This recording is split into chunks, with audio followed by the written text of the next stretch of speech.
Play on SiriusXM.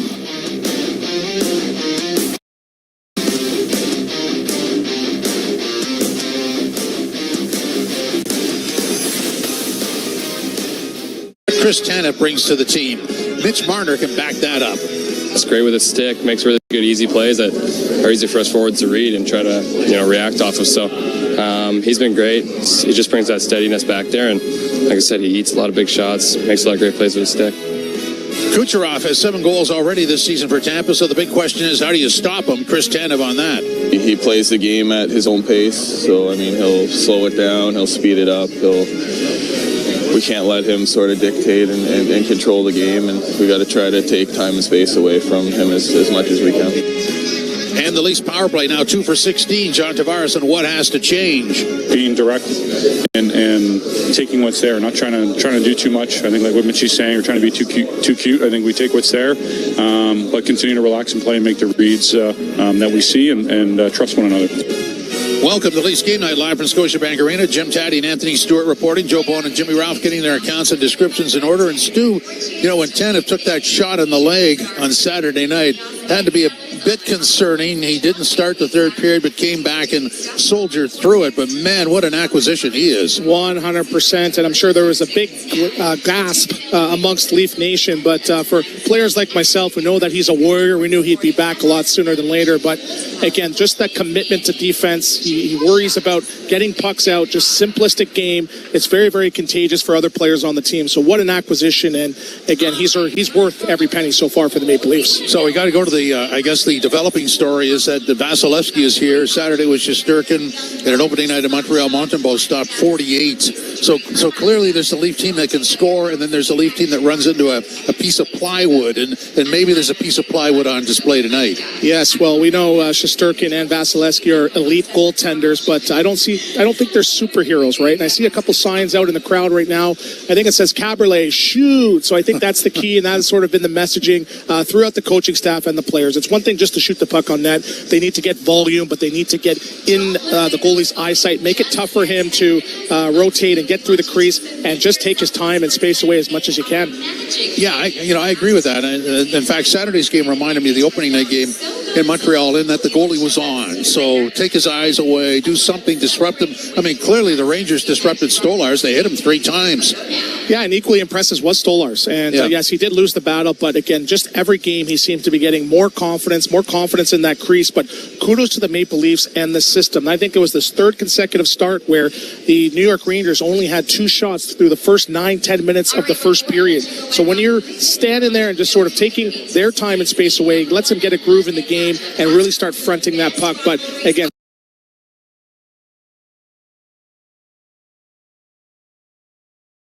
and he's going to be an equally matched tonight versus Vasileski. So, it's been a great start for the Leafs, no question about that. But if we're talking about net front, who's going to do that for them?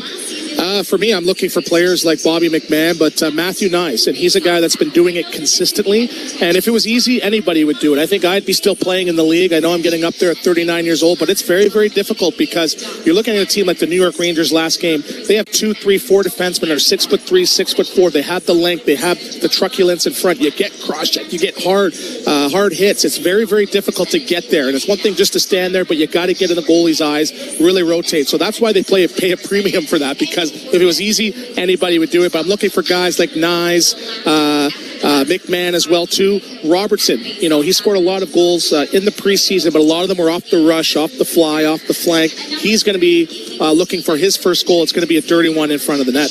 Well, when you're talking about net front and going back to the last game, Kreider does that as good as anybody has ever done it. When you look at Knies, I agree with your projection. He can bring that to the table. If you were to fast forward 5 years with Matthew Knies, what do you think we have? Well, you're going to have a really high cap hit, but that's not our problem down here. But, when you think about what Craig Berube hockey is, it's straight line hockey. It's getting pucks, turning it over, getting to the net, playing with assertiveness. And every single shift, you see his boots moving, bringing energy, bringing tenacity. And he can really handle the puck. And you see he's got those hands. Not saying it's the same echelon as Austin Matthews, but he's got a really deft scoring touch where he can put the puck in the net. So is he going to be a 40-40 guy? No, but for this roster, roster. He's going to be a 25, 30-goal guy that scores those big goals in those playoffs. So I'm thinking, like you said, the Chris Kreiders, the Tom Wilsons, and once he gets comfortable and understands that he is a beast out there, you're going to see his game elevate to a whole other level. He's really going to come up with his own version of that, isn't he? Yeah, and, in college, as a power forward, it's tough. It's tough to really translate that game sometimes to pro, and it takes a couple years to do that. I was a power forward, but I was a 35, 40-goal scorer in the OHL, World Junior leading scorer. I came in as a skill guy, but I had to go in there and use my body, use my skill set. But I think he's fast-tracked. I think he's really understanding and coming into his own what type of player he can and will be, and you're going to see now. He's only got, taking a look now, 2 points through 5 games, 769 shooting percentage. But you're going to see it. The more that he goes to the net, you're going to see him get more responsibility on the offensive end of the puck. I would not be surprised to see him on the first power play unit a lot sooner than later. Then you're going to see the points start to trickle in. Well, look, the fact that he's playing with Matthews and Marner from the start tells you a lot. That's the confidence they have in him. Yeah, and a lot of it is just, knowing when to facilitate the puck, when to distribute it, and when just to keep it simple. And he is a guy that is a dog on the bone. He does that straight line hockey. He's not afraid to make that first big hit. And it's one thing just to rattle the glass and explode a guy. He does it to get the puck back.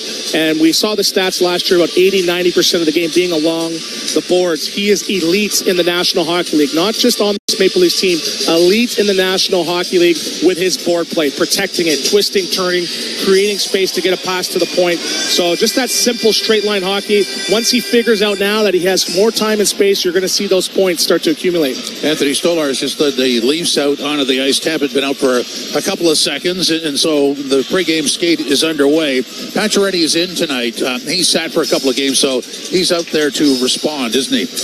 He is, and Craig Berube hasn't been critical of his play, but he's just sort of taking it easy with him, not putting too much expectations on him. And we've talked about him earlier. He is used to being an elite hockey player in the National Hockey League. He's scored 30 goals, I believe, 5 times in his career. He scored 39 as he came, so he's used to playing at a high level of play. So as upset as he is that he's not in the lineup, he's probably equally upset about his play and what he wants to bring to this team. And we saw his bonus structure, 9 in 35 games. I believe this was part of the plan. Yes, he's coming off 2 major surgeries, but I believe once he's healthy and gets a little bit of more rhythm into his game, puts 2 games together, then 3, then 4, I believe he could be a 20-goal scorer for this Maple Leafs roster. Let's talk a bit about Tampa coming off a loss Saturday afternoon in Ottawa, but flawless before then.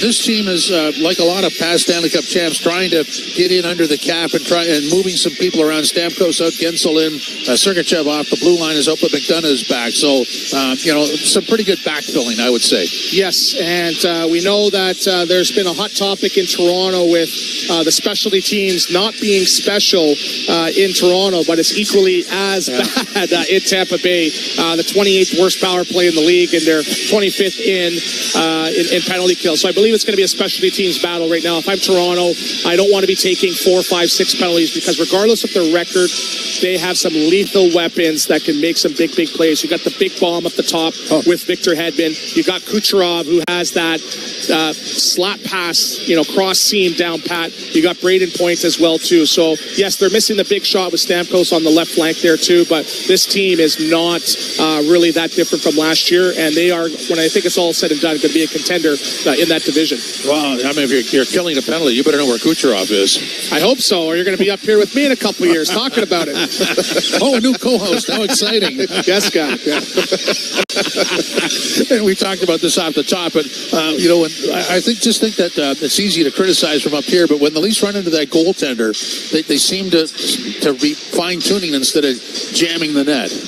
Yes, but you see a new leadership in Austin Matthews, where he could be the king of picking his pot shot from up top, above the top of the circles. You saw that power move that he made last game, where he was behind the net and just came in and wrapped it and jammed it home for a big play. Those are the type of goals that you can score, that you need to score to be successful. But Austin Matthews, he does score a lot of goals, but I like the variety. It's not just the flank, the big bomb. He's not afraid to get to the net. But again, equally important is for those jam plays, you need traffic, you need second, third, and opportunities. I'm looking for a player like OEL, who's second in shots for this Maple Leaf team, to really step up and start scoring some goals as well. But when in doubt, just simplify it. I know we want to dissect it a little bit further, but if I'm Craig Berube, I need 35 shots, but 20, 25 of those, I need 2-3 guys crowding the crease. Let's talk about the Leafs week. Tonight at home to Tampa, tomorrow night in Columbus, Thursday at home to St. Louis, Saturday in Boston.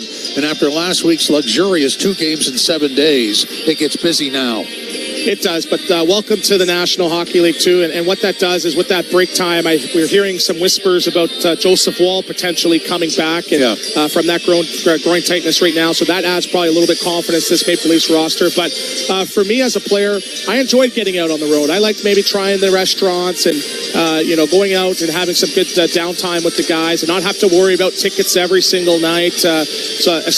Except for when I came to play in Toronto, because that cost me a full paycheck, but that's neither here nor there. But getting out on the road is good, because it's one thing to perform at home, and I think the Maple Leafs have done a great job at doing that.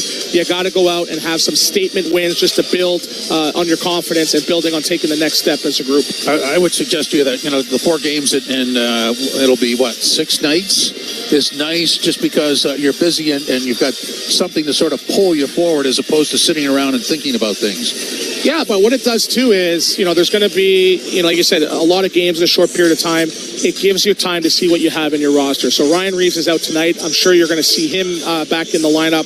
We're still trying to figure out what's going on with Liljegren. I'm sure you're going to have him see some action. So again, it's one thing to play those games, but it shows and gives you an opportunity to see what you have. Does maybe move some guys up from second line to third line. It gives you some time and opportunity to tinker with those lines. So Tampa's in town tonight. We'll be back to set up the opening face-off further. Hear from Coach Craig Berube and John Tavares as well, as Leafs game night continues live from Scotiabank Arena on TSN 1050, the iHeart Radio app, and the Leafs Radio Network. Join me, Gord Stellick, and Scott Laughlin as we recap the night that was on NHL Morning Skate, weekday mornings at 7 a.m. Eastern on NHL Network Radio, Sirius XM 91. The biggest names in the game. Trying to get behind Ristolainen, walks in, put it between his legs, shoots it, score! NHL play-by-play on Sirius XM. The best hockey lives here. Burns gets it back, stick handles to the backhand, loose in front, score! NHL play-by-play on Sirius XM. Bray Hudson here with an important announcement. You can listen to your favourite Sirius XM FC shows on the all-new Sirius XM app, now available for all subscribers. The Power Play with Steve Koulias. You either put up or shut up. Marchand does, Doughty does, Stone does. And if you don't have enough of those players, get rid of them, because they'll make you lose.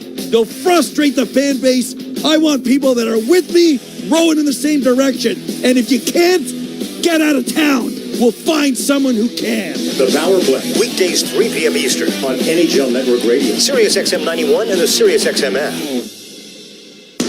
Hockey 24/7 on Sirius XM NHL Network Radio. This is the NHL. These are pros. You don't want guys to put good power play units on, don't take penalties. You don't want good power play units to score goals when you've given up a whole bunch, kill them. You don't like it, do something about it. If you want to reward your guys who had a good game with a chance to get some more goals and points, do it. If I was a coach, I wouldn't care. Who cares? Worry about your own team, don't worry about mine. Sirius XM NHL Network Radio, Sirius XM 91, and on your schedule with the Sirius XM app. NHL Morning Skate. Michael Bunting of the Pittsburgh Penguins. You've always had the great ability to play with great players. I think my style of play complements the top dogs, as you will, kind of go to those harder areas in the corner in front of the net and kind of create space for them and get them the puck and, help them create offense off of that. So kind of found a little niche with that. NHL Morning Skate with Scott Laughlin and Gord Stellick. Weekdays 7 a.m. Eastern on NHL Network Radio, Sirius XM 91, and the Sirius XM app. No one keeps you closer to U.S. soccer than Sirius XM FC. We're now joined by U.S. men's national team head coach Mauricio Pochettino. The country is about to compete, to win, and to give everything. What we need to translate to the fans, we need to be protagonists, we need to be aggressive team, an entertainment team, because we are USA and the culture is about to win. Hear more from Mauricio Pochettino on the Sirius XM app. Just search FC. The big names are on NHL Network Radio. The head coach of the Carolina Hurricanes, Rod Brindamore. Kochetkov making that jump last year. What do you see in the net? The kid wants it. That's the first thing. Is he going to be the guy that we're looking at this year to get after it and take a bigger role? Maybe. But we still got Freddie in here. I think he's got something to prove. So I think we're going to have a good battle in the net. Sirius XM NHL Network Radio. Sirius XM 91 and the Sirius XM app.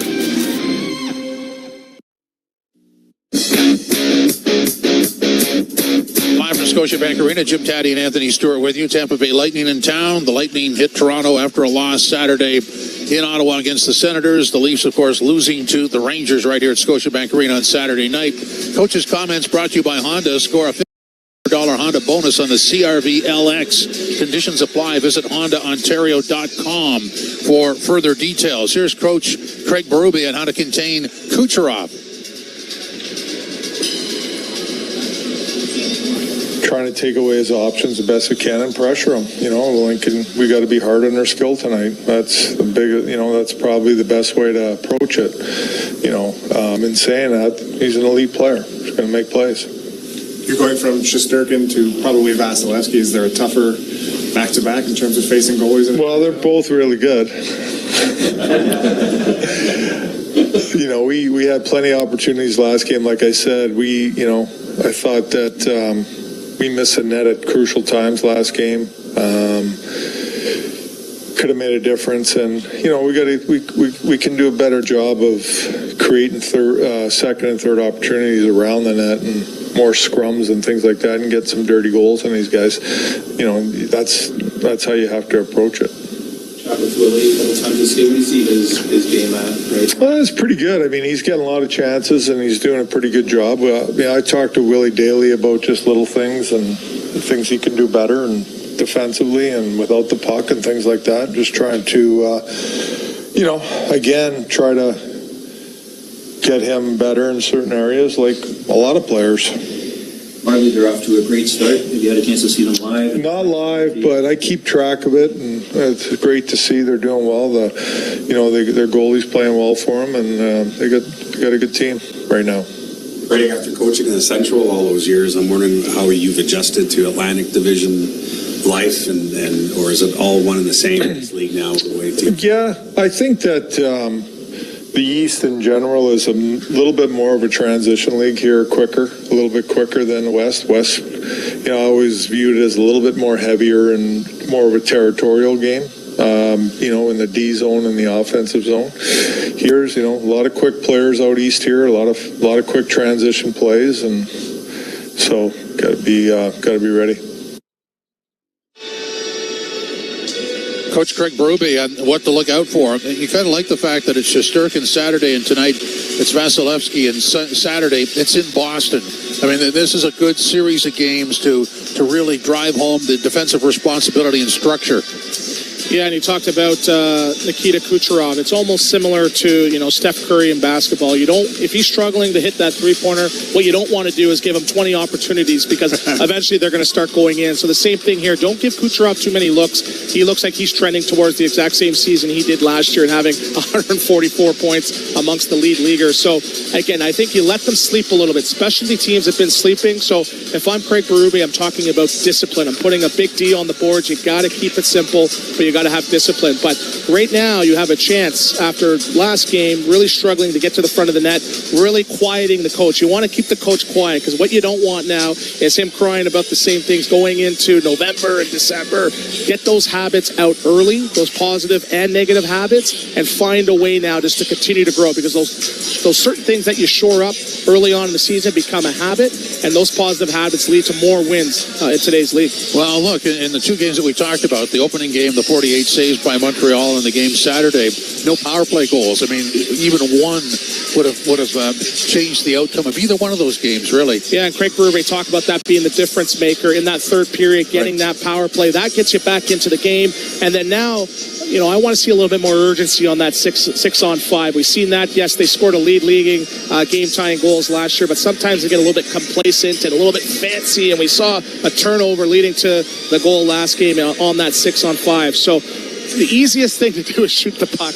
the hardest thing is to get to the net, so you got to find that balance. So I'm sure, you saw Domi last game with that wide open cage. It looked even worse in slow-mo. I'm sure you're going to see him right now. I'm not a betting guy, but I'm picking over 2.5 shots tonight for him. He's going to be shooting the puck because I'm sure Coach Berube had a chat with him. So when you have talent like that, especially in the number one power play unit, how do you get players to defer, or maybe the better way to say it is, how does somebody take charge of that and say, I'm going to shoot this?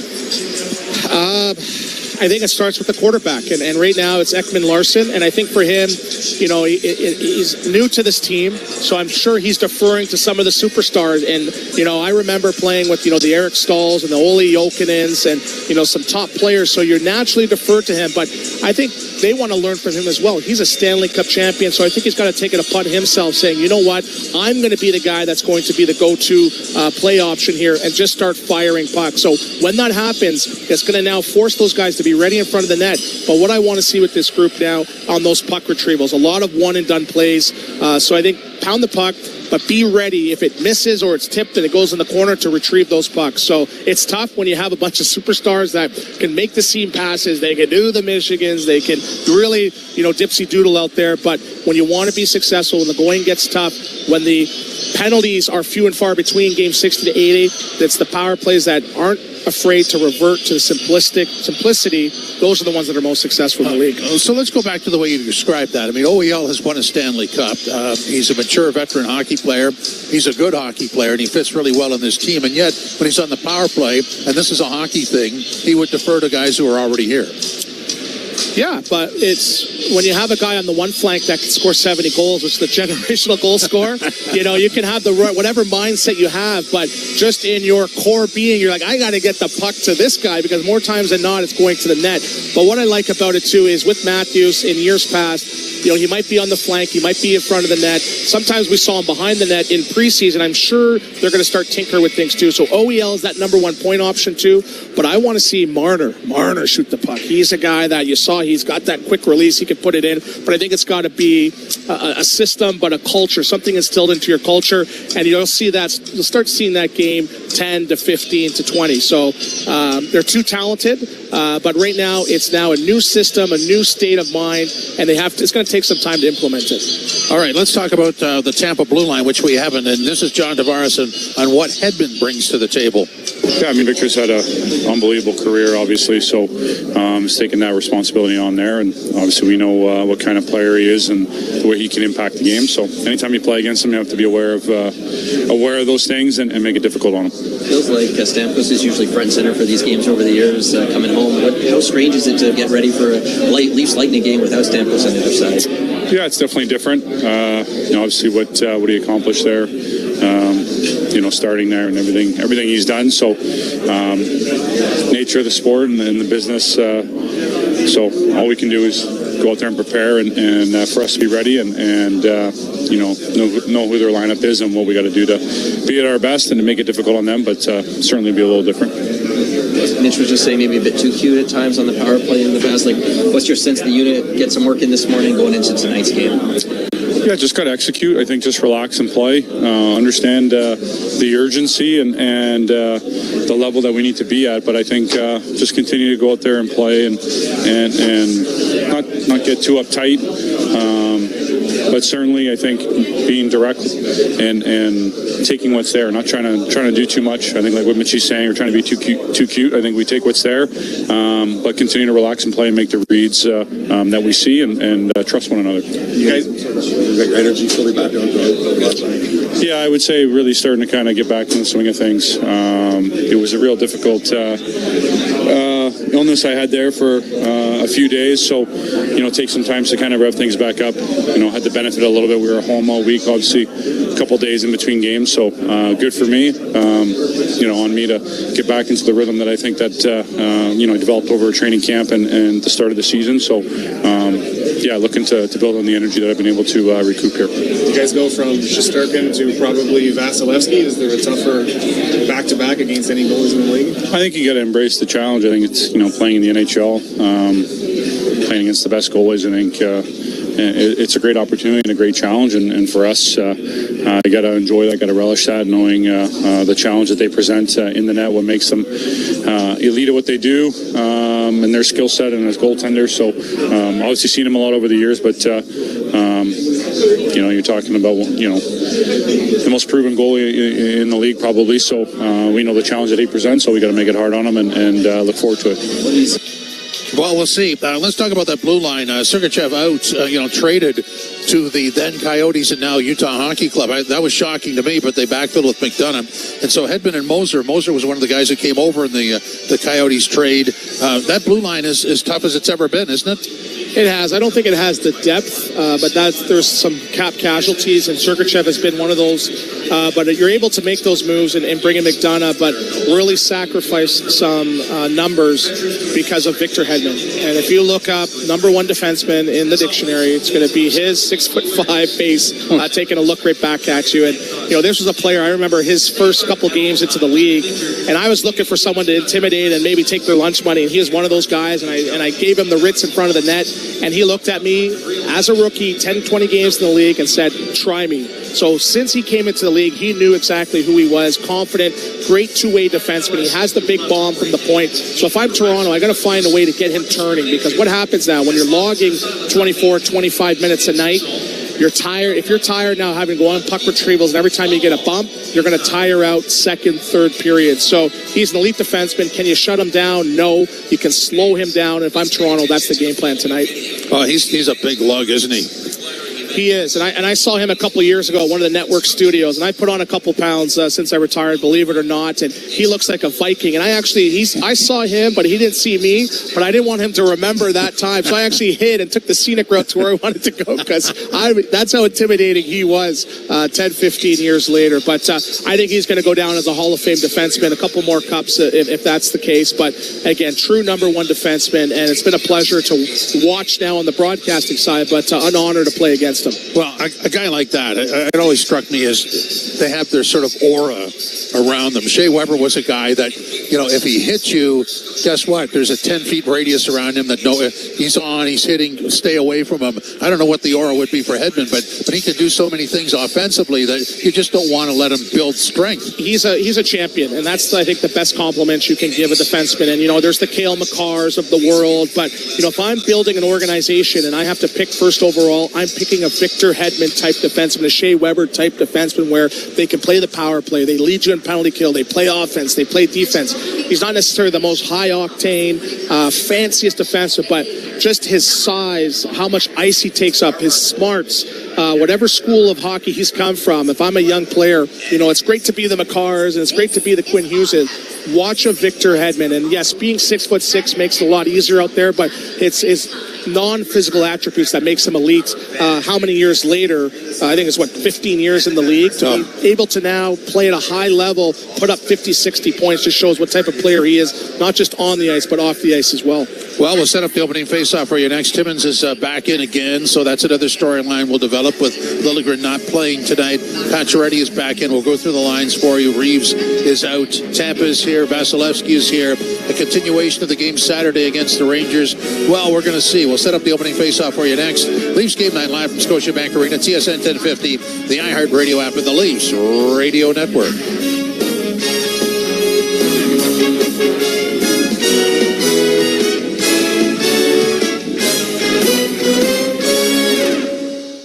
Touchdown. Great catch. Give me a high five. 5 minutes later. Interception. Awesome play. Give me a high five. 2 hours later. Eddie, did you order 20 high five specials from 2-for-1 Pizza? You kept asking for high fives. I meant... never mind. I'm hungry. High five. Buy any large traditional pizza and get up to 3 medium one-topping pizzas for just $5 each.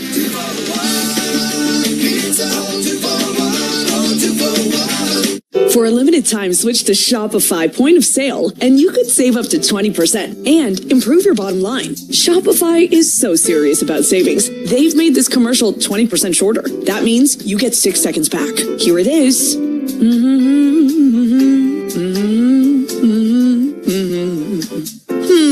Just enough time to visit Shopify Shopify.com/POS20. Now that's an efficient commercial. Eligibility requirements apply. Details at shopify.com/POS20. The Nissan All-In Clear-Out event is on now, where you can lease or finance the 2024 Rogue from 0.99% for 24 months. Plus, qualified Nissan owners may receive up to $500 in loyalty bonus. Go all in with the Nissan Rogue and enjoy the 1.5-liter VC turbo engine for a perfect balance of power and efficiency. And with standard all-wheel drive, you're ready for wherever the drive takes you. Conditions apply. See Nissan.ca for details. The world is changing, and Upskills for Work Get Started resources can help you adapt, learn new skills, build confidence, and move forward. Get Started workbooks are free and easy to use, online, anytime and anywhere, so you can learn at your own pace. Whether you're looking for a job or want to move up in your field, Get Started empowers you with skills like collaboration, adaptability, and problem solving. Improve your skills for work and life. Get started today at upskillsforwork.ca. 5 games in, the Leafs' 2 losses have come against great goaltending performances. Saturday night at home to Shesterkin and the Rangers, and opening night in Montreal against the Habs and Montembeault. Tonight, Tampa and Vasileski are here. What does that mean? Well, let's find out. Molson Canadian Leafs hockey starts now. It's time for Molson Canadian Leafs hockey on TSN 1050 and the Leafs Radio Network. The Leafs live here. Welcome inside Scotiabank Arena. Molson Canadian Leafs hockey all set to sail for a Monday night. Jim Taddy and Anthony Stewart live from the press box at Scotiabank Arena. Joe Bone and Jimmy Ralph standing by. Here's the Leafs starting lineup. Matthews between Marner and Knies. Domi centering Nylander and McMahon. Tavares centering Robertson and Pacioretty, who's back in. Camp centering Lorentz and Holmberg. And the blue line pairings are Riley, Tanev, Oliver, Ekman, Larson, and McCabe, Benoit and Timmins, and Anthony Stolarz starts in goal. So, Stu, the big question is, Pacioretty back in, and he's got to play well to stay in, doesn't he? Yeah, he does. And again, I see that Pontus Holmberg's been on the fourth line. He's been drawing the ire of Craig Berube the last couple games. Only 11 minutes last game and -1. But it's an opportunity now for Pacioretty where, you know what, I know he's disappointed he hasn't played, but I'm sure this is part of the plan. You know what, you're going to take some nights off. There's going to be some nights where we've got to get some younger guys going. But I think he's too good of a veteran player to be out of this lineup permanently. So I think for him, he's just got to continue to simplify his game, get his feet moving. You know, maybe get the puck, on the breakouts to Robertson, who's the quarterback, where he can the running back that can log the puck, get in there, and just find a way to create his shot selection. So the one thing I'm looking for right now is John Tavares. Yes, he is on the third line, but that line to start creating some chemistry. And they saw a little bit of that in the preseason, but it's one thing to do it then versus now in the regular season. So if I'm them, just find a way to create shots, get pucks out, get into some foot races down that right side for Robertson. But I want to see them after tonight have 7, 8, 9, 10 shots as a line. So if they do that and continue to build, the pucks are naturally going to go in, because if they get that shot below the dots and in that scoring house, more than likely than not, it's going in the net. In the game day skate, McMahon was removed from the second unit. Pacioretty was on the second power play unit, so another opportunity that way for him. It is, and there's a lot of looks, and there's a lot of jury being out on this power play unit. So if I'm him, I'm looking to get 3-4 shots, because that's what the coach has been preaching the last couple games. So we'll look to see him. Maybe are we going to expect him in the bumper position? Is that where he's going to be? Getting in front of the net, tipping pucks, but distributing it maybe to the flanks as well. So the points and the goals will take care of itself. I'm more interested to see that line building some chemistry, because you need the fourth line. They have an identity. The second, then the first. That third line has sort of been lacking since the season started. Once they do that, you'll see a more complete Toronto Maple Leafs team. I want to talk about Holmberg. Trending down in terms of minutes, and now on the fourth line tonight. How difficult is it for a player to just sort of turn that momentum around? Sometimes less is more, and I've caught in that. situation before where you're almost like a deer in the headlights, where the game almost becomes too fast. And I've heard Craig Berube mention that he's sort of having a trouble adjusting to the speed. So if I'm him, I'm just worried about playing the games in layers. Okay, I'm in the D zone. Okay, I'm going to now transfer the puck to the neutral zone. Now into the neutral zone, I'm going to get it in deep and go on the forecheck. So for him, he scored a couple of beauty goals last year, but he's got to create that identity right now with Camp and Laurent. So now he's on the fourth line. I don't want to see any fancy passes. You got to simplify your game. And it's the easiest thing to do is get into the cycle, get to the net, and try to score those dirty goals. So someone's got to be the guy. Someone's got to be the guy that's drawing the ire. Right now it's him, but I really like his game. I think he's just struggling a little bit early on in the season. But with this group, that competition breeds excellence, and I don't mind somebody being on the outside looking in or that competition. Got to be difficult when you get less minutes to sort of restore your confidence. No. I tell everybody I had 20 points, 9 goals, 20 points with the defenseman as my left winger and 0 power play time. So if I can do that, anybody can put up some points. Come on, let's go. We didn't talk about the Leaf goaltender Stolarz, who played really well Saturday. He's played really well in every game he's been in. He took some heavy artillery Saturday night and bounced back. I mean, it didn't seem to bother him, which is noteworthy.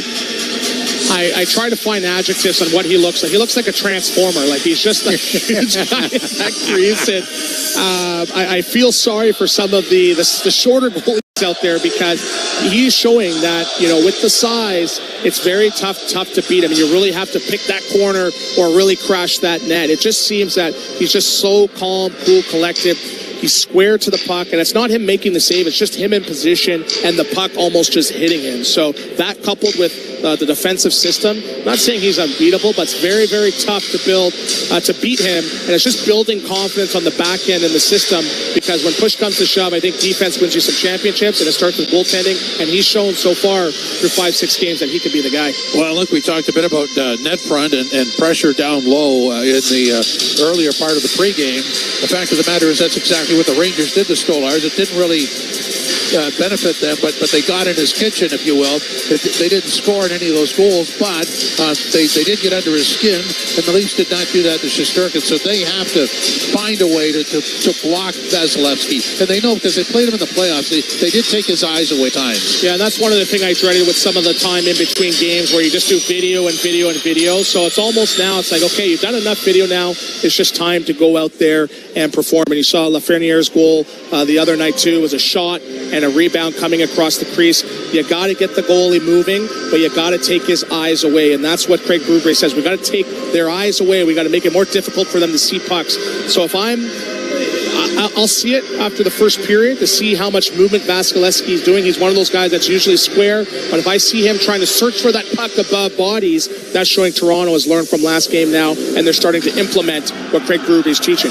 So in the past, if we've talked about Austin Matthews, Mitch Marner, Nylander, and Tavares, we would have talked about the goal totals, but we don't do that anymore. But in terms of how they played, and John came back after that illness last week, so he actually said earlier in the pregame that he was working his way back in, starting to feel better. But those 4 guys, how would you rate their game so far? I would say B. And again, I'll simplify it. Is it net positive or net negative? And I say all of them are net positive. And it's a new system. And in years past, yes, you want to see Matthews with 7 goals already and amongst the league leaders. But this is supposed to be a different year, right? There was expectation that they were going to make these swooping changes. But I'm sure Craig Berube came in, and when he took this job, said, no, I want these guys. I can change them. And he probably had conversations with Matthews and Nylander saying, you might have to sacrifice 10 goals, Austin. You can't get 69. We're going to give you 59 there, too. Same with Nylander. Get your 80, 90 points. Marner, we're not chasing 100. And I think with that adds a little bit more responsibility on both ends of the puck. Yes, they're paid to score goals, but they already got their contract. I think for them, they want to win. And playing a two-way game, that's part of it. So if I rated their two-way game so far, I would say right now it's a B, B+. Okay, so 2 ways to go at this. The obvious one is 2 of those guys are under new contracts, and the other 2 are on expiring contracts. How does that work? it's already set in stone. And I'm not saying I'm on the inside, but Mitch Marner's getting his $12 million. Whether he has 80 points or 90 points, he has a body of work. And that's where, I'm on social media and I'm listening to all the pundits saying he has to have a great year. No. He's getting his 90-something million dollars, whether it's here in the KHL. He's getting his money any way that you dice it. So I think for him, what he understands now, it adds a couple extra zeros on the end if he wins a Stanley Cup. And the price of his services are going to go up. So if I'm Marner, I'm not worried about the contract. I think he's one of those guys where he's so laissez-faire where I don't think it really bothers him because he's got the body of work where he's getting paid. He's getting paid. Okay, so what about the mindset of I have to score to win because that's how I made a name for myself, and now I'm not going to score to win? Is that a difficult transition? I don't think it's a mindset. It's just, and we talked about it on Yes Guy. In the Olympics for gymnastics, you can have whatever discipline, the pommel horse, or whatever, but everybody on the Olympic gymnastics team knows how to do a backflip. That is the basics. You got to learn how to do a backflip. Yeah. So everybody in the National Hockey League has a natural sense and a natural ability to play defense. Some cheat the game, some are able to get away with it because they put up 80, 90 points, but it's not about adjusting or changing, swooping changes. It's just being a little bit more mindful on getting pucks deep, being a little more mindful in the defensive zone, blocking shots, simplifying your game, getting more shots as opposed to playing the role plays and puck possession. Those are those things that are going to lead to probably a little less points, but more wins. And once there's that belief in the system, that's when you're going to see this team take the next step. The pommel horse, but you never bring up the box horse turned sideways. What's the one with the ribbon? I want that one. What's that one called? The floor routine, the ball. Get the ball. The floor routine, yeah, okay. So how do you see this game tonight? I mean, it's obviously going to be a defensive battle. I think so. I could see Toronto coming out, and you never say crash in the net. You could see them crashing the net where maybe you see the post come off its moorings in the first 5-10 minutes. We talked about the discipline. You do not want to have Kucherov, get to work. So I could see it being a nothing burger for the first 5-10 minutes and seeing it opening up in the second period. All right, the opening faceoff is next. This is Molson Canadian Leafs Hockey live from Scotiabank Arena on TSN 1050, the iHeartRadio app, and the Leafs Radio Network. Heard it. If it's happening in baseball, ball game over. American League Championship Series over. Yankees win. It's on MLB Network Radio. I'm here with Aaron Judge right now. Punch our ticket to the World Series. It's just unbelievable. So proud of these guys. Aaron Boone's with me now. I'm very emotional. I'm just so proud of these guys. Standing with Juan Soto, the hero of this game. It's the best feeling you can ever feel, MLB Network Radio, Sirius XM Channel 89, and on the Sirius XM app. The Power Play with Steve Koulias. You either put up or shut up. Marchand does, Doughty does, Stone does. And if you don't have enough of those players, get rid of them because they'll make you lose. They'll frustrate the fan base. I want people that are with me, rowing in the same direction. And if you can't, get out of town. We'll find someone who can. The Power Play, weekdays 3 p.m. Eastern on NHL Network Radio, Sirius XM 91, and the Sirius XM app. Hockey 24/7 on Sirius XM NHL Network Radio.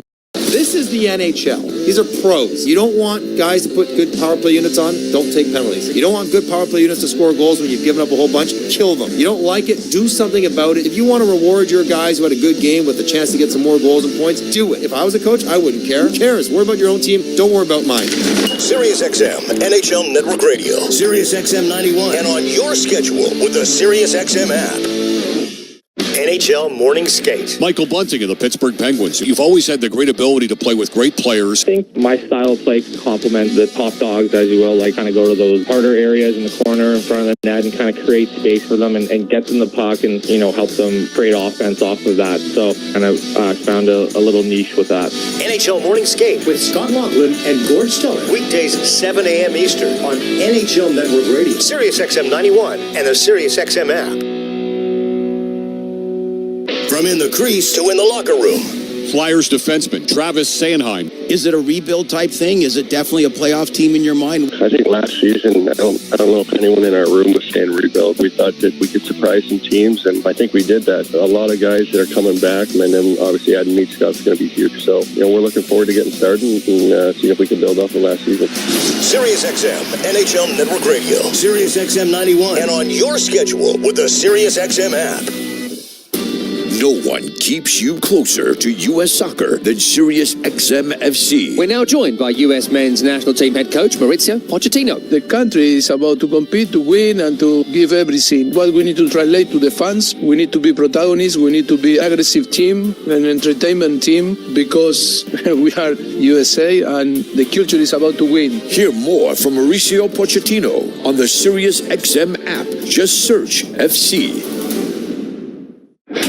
Big names are on NHL Network Radio. The head coach of the Carolina Hurricanes, Rod Brindamore. Kochetkov making that jump last year. What do you see in the net? The kid wants it. That's the first thing. Is he going to be the guy that we're looking at this year to get after it and take a bigger role? Maybe. But we still got Freddie in here. I think he's got something to prove. So I think we're going to have a good battle in the net. Sirius XM NHL Network Radio, Sirius XM 91, and the Sirius XM app.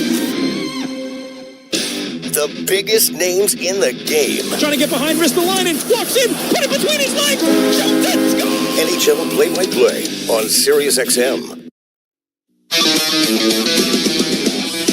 Leafs and the Tampa Bay Lightning colliding for the first time in 4 meetings this season. And this has been a pretty good rivalry over the years, and it's expected to be much the same. The Lightning, of course, making the big splash in the offseason, not re-signing Steven Stamkos, who moves on as a free agent to the Nashville Predators. But with Kucherov and company, this is a pretty solid hockey team. Yeah, and Nikita Kucherov has won a couple of scoring titles in the league, but even last year, he wins the scoring title.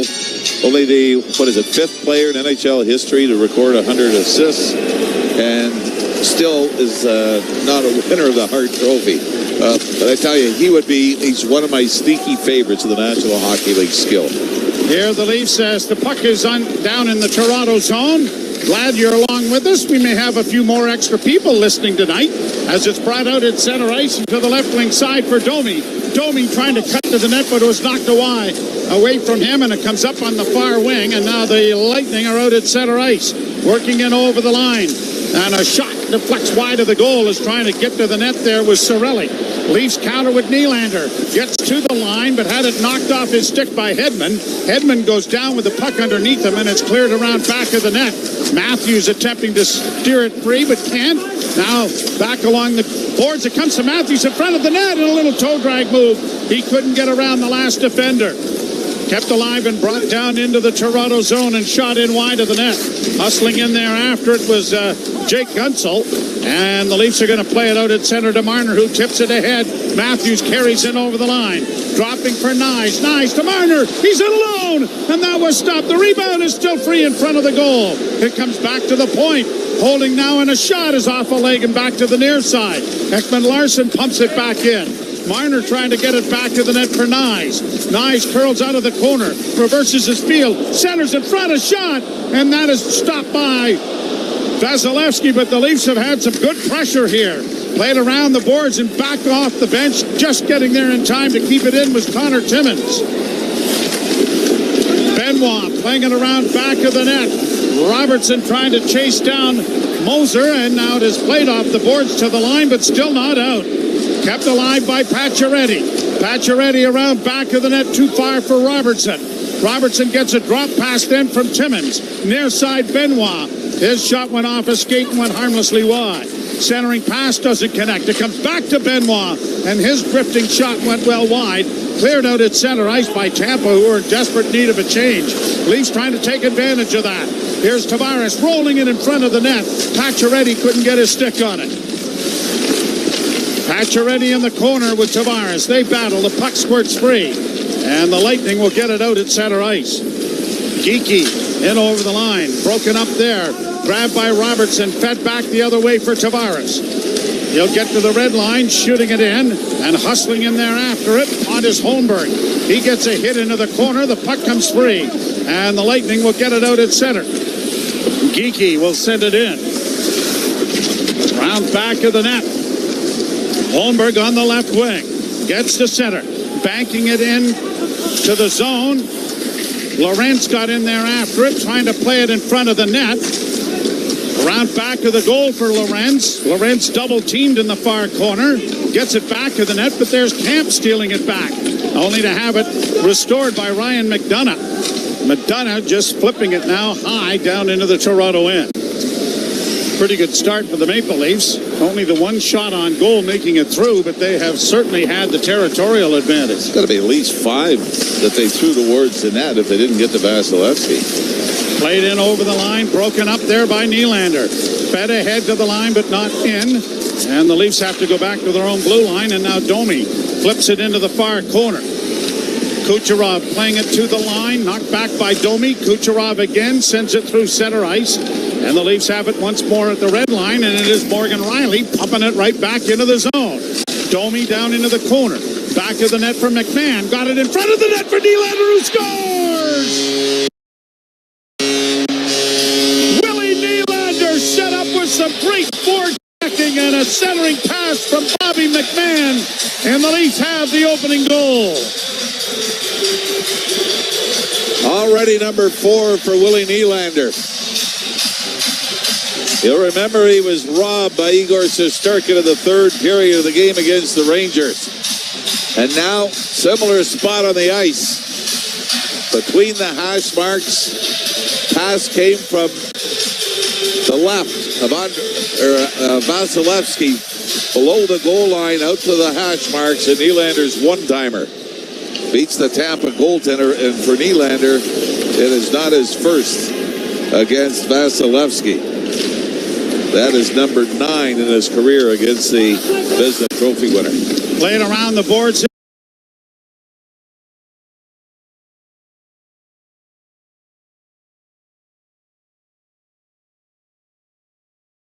Into the zone again. The Leafs get it back to the point. Fed off on the wing in front of the net. Matthews!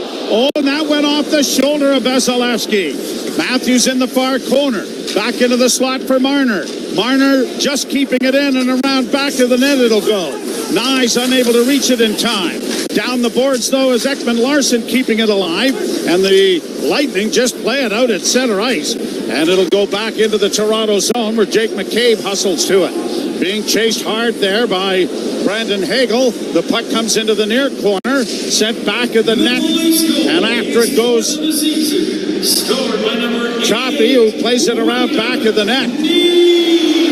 Nylander from Domi and McMahon. Assisted by number 11, Max Domi. Flipped back down into the zone. McMahon made the great play, but he just did get it to Domi, who gets the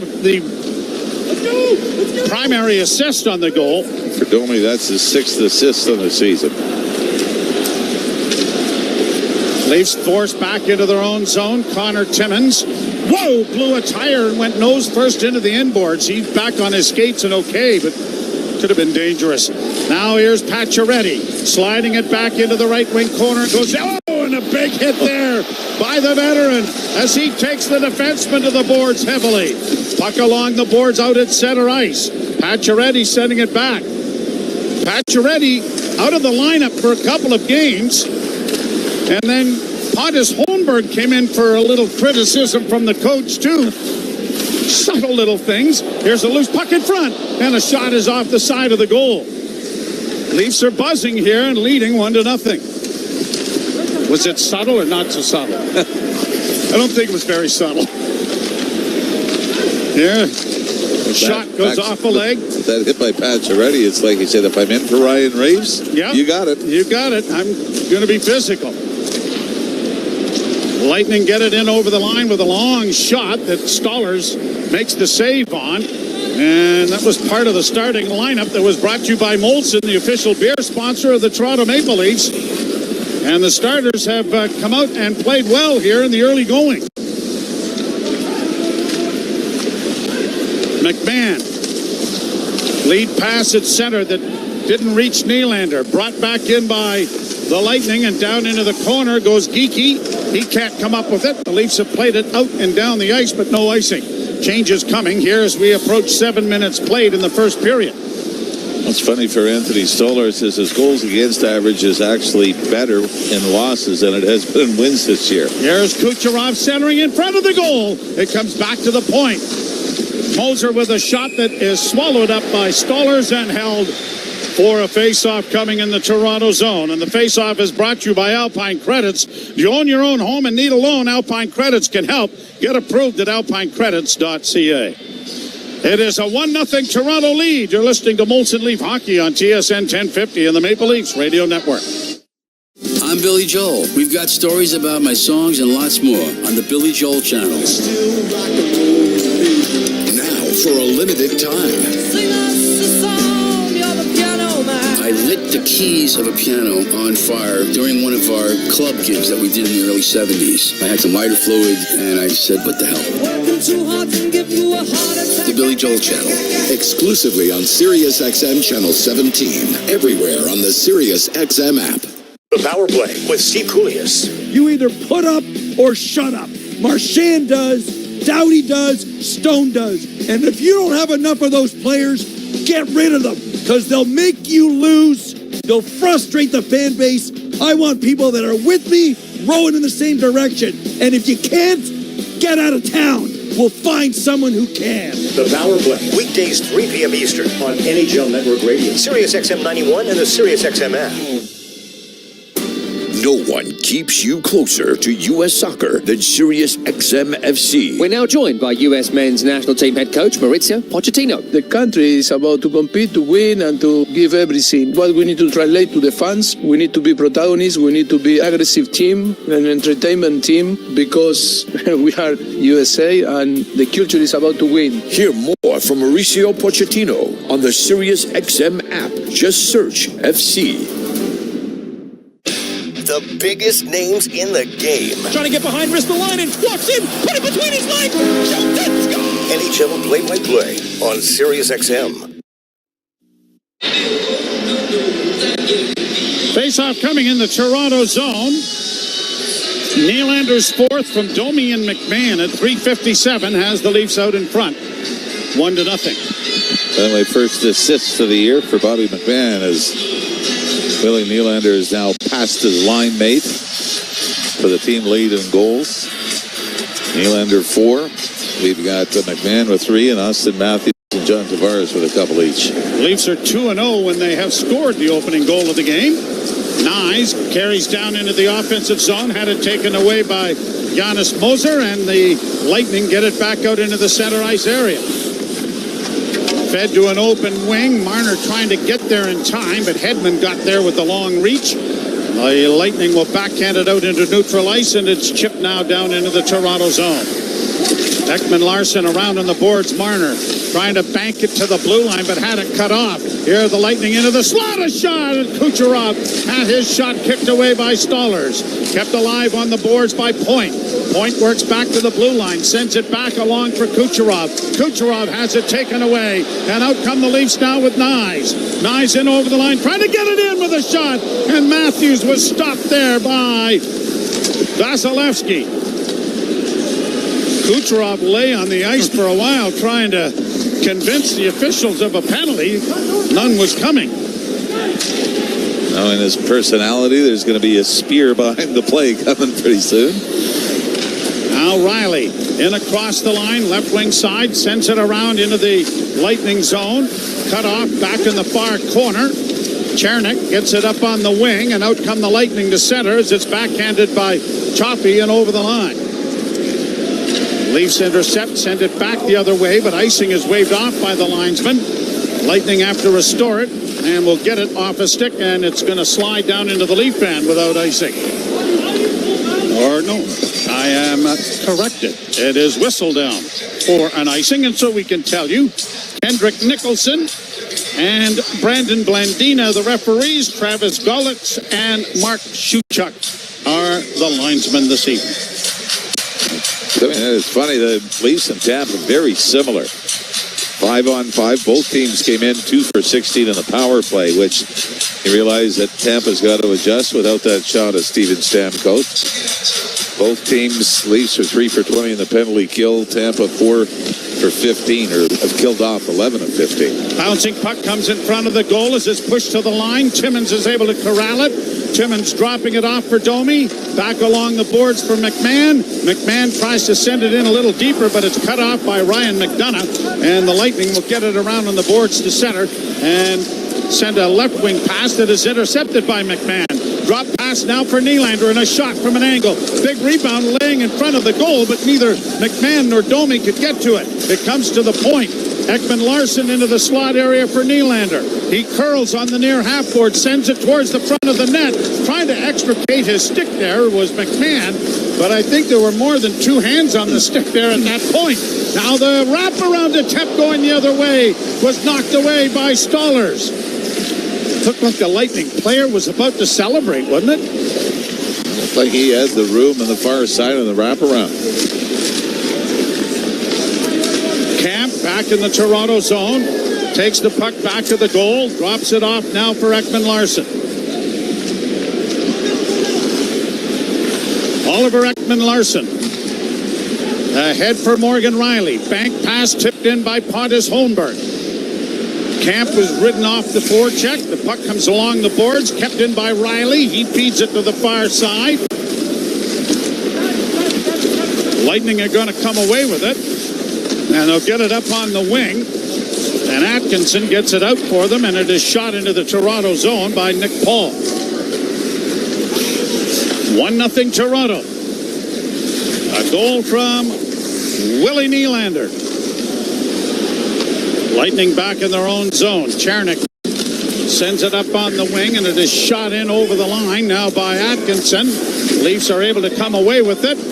And now trying to work out with Marner, who gets it on the ring for his defense. And Timmins carries to the line and shoots it in. And then goes in to do some forechecking and then decides better of it and peels back to the blue line. The puck kept in by Matthews. Matthews sent it to an open wing trying to find Marner. And out comes the Lightning, led by Point. Braden Point ahead for Kucherov. Broken up there by Marner. Marner trying to backhand out at center for Matthews. Had it knocked away. Point will restore it. And the Lightning start back up ice. Braden Point hits the blue line. Trying to stick handle through the defense. That didn't work. Played around the boards for Kucherov in the near corner. Kucherov working down in and along the wall. That was broken up. The puck comes back to the blue line. Hedman will walk the line. Sends it back in on the boards for Kucherov. Kucherov shot in traffic. Big rebound off of Stolarz, but cleared away. In along the boards. A hit there takes his man to the boards, and another shot by Kucherov is stopped by Stolarz and covered up with Point right on the doorstep. That's what you love about the Leaf goaltending here early on in the season. Not necessarily being forced to be spectacular, but when you need a save, they seem to be able to get it. And Anthony Stolarz here battling with traffic in front, but nothing squeezes through. You're listening to Molson Leaf Hockey on TSN 1050 and the Maple Leafs Radio Network.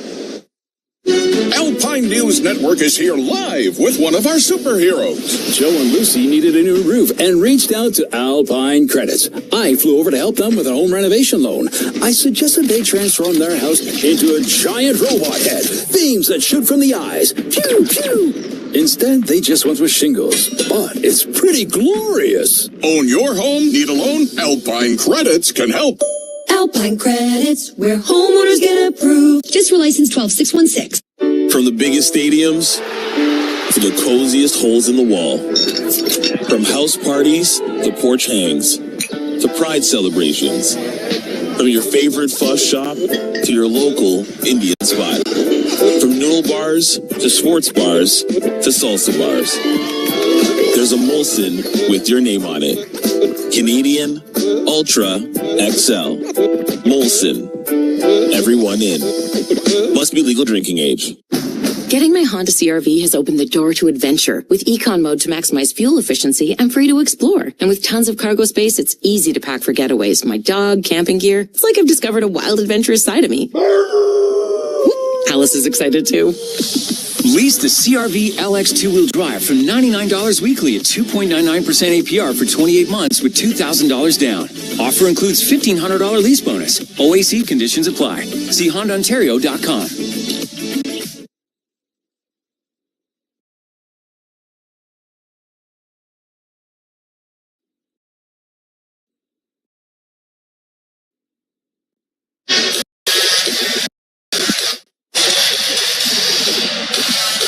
leading the Tampa Bay Lightning 1-0. And a special note tonight, unfortunately, we have to announce the passing of Pete Conacher. A wonderful individual who played with the Blackhawks, Rangers, and the Maple Leafs, was a member of the World Cup champion Belleville McFarland's 1959. Hedman's shot goes wide of the net. Pete was one of the nicest individuals you could ever meet. And to his wife, Ann, and the entire Conacher family, our deepest sympathies.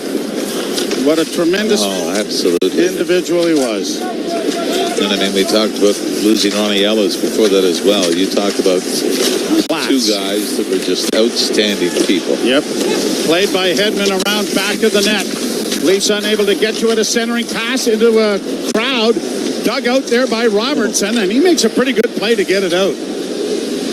He might have pulled out the nerves of a riverboat gambler. Yes, he did. He had to stick handle around a couple of bodies, didn't he? Hedman, the new captain of the Lightning, sends it down into the Toronto zone. Riley got it ahead, but unable to handle the pass was Steven Lorentz. And it is shot right back down into the Toronto end. Riley around back of the net. Got it into the corner. Cut off there, however, by Yzerman. The Leafs come away with it. And an alley-oop pass to center. Pontus Holmberg will get it in deep into the Lightning zone. Holmberg down in the far corner. Dug out by Lorentz. Cross-ice pass for Ekman Larsson. Doesn't shoot it. Works down into the corner. Reverses the puck, and a penalty coming here against the Tampa Bay Lightning. Goaltender out of the net, and the extra attacker is on, and Matthews is back into his own zone. Leaving it for Ekman Larsson. Sidesteps a forecheck. Gets it ahead to Matthews. Matthews over the line for McCabe. Cross-ice pass for Marner. Marner rolls it in front of the net. No one there. Oh, and a hit there by Ekman Larsson. Oh, boy, did he step into his man. And it was all quite legal. However, as soon as the Lightning player touches the puck, the whistle's going to go. So I can understand it just saying, wait a minute here. And I think, was that Connor Geekie that came in after the hit? David Camp, I don't know if I love this call. Even though it goes the Leafs' way, Darren Radish kind of collides with David Camp. Interference is a call, but if Camp doesn't go down, I don't know if this is going to be a penalty. 13:35 the time of the penalty.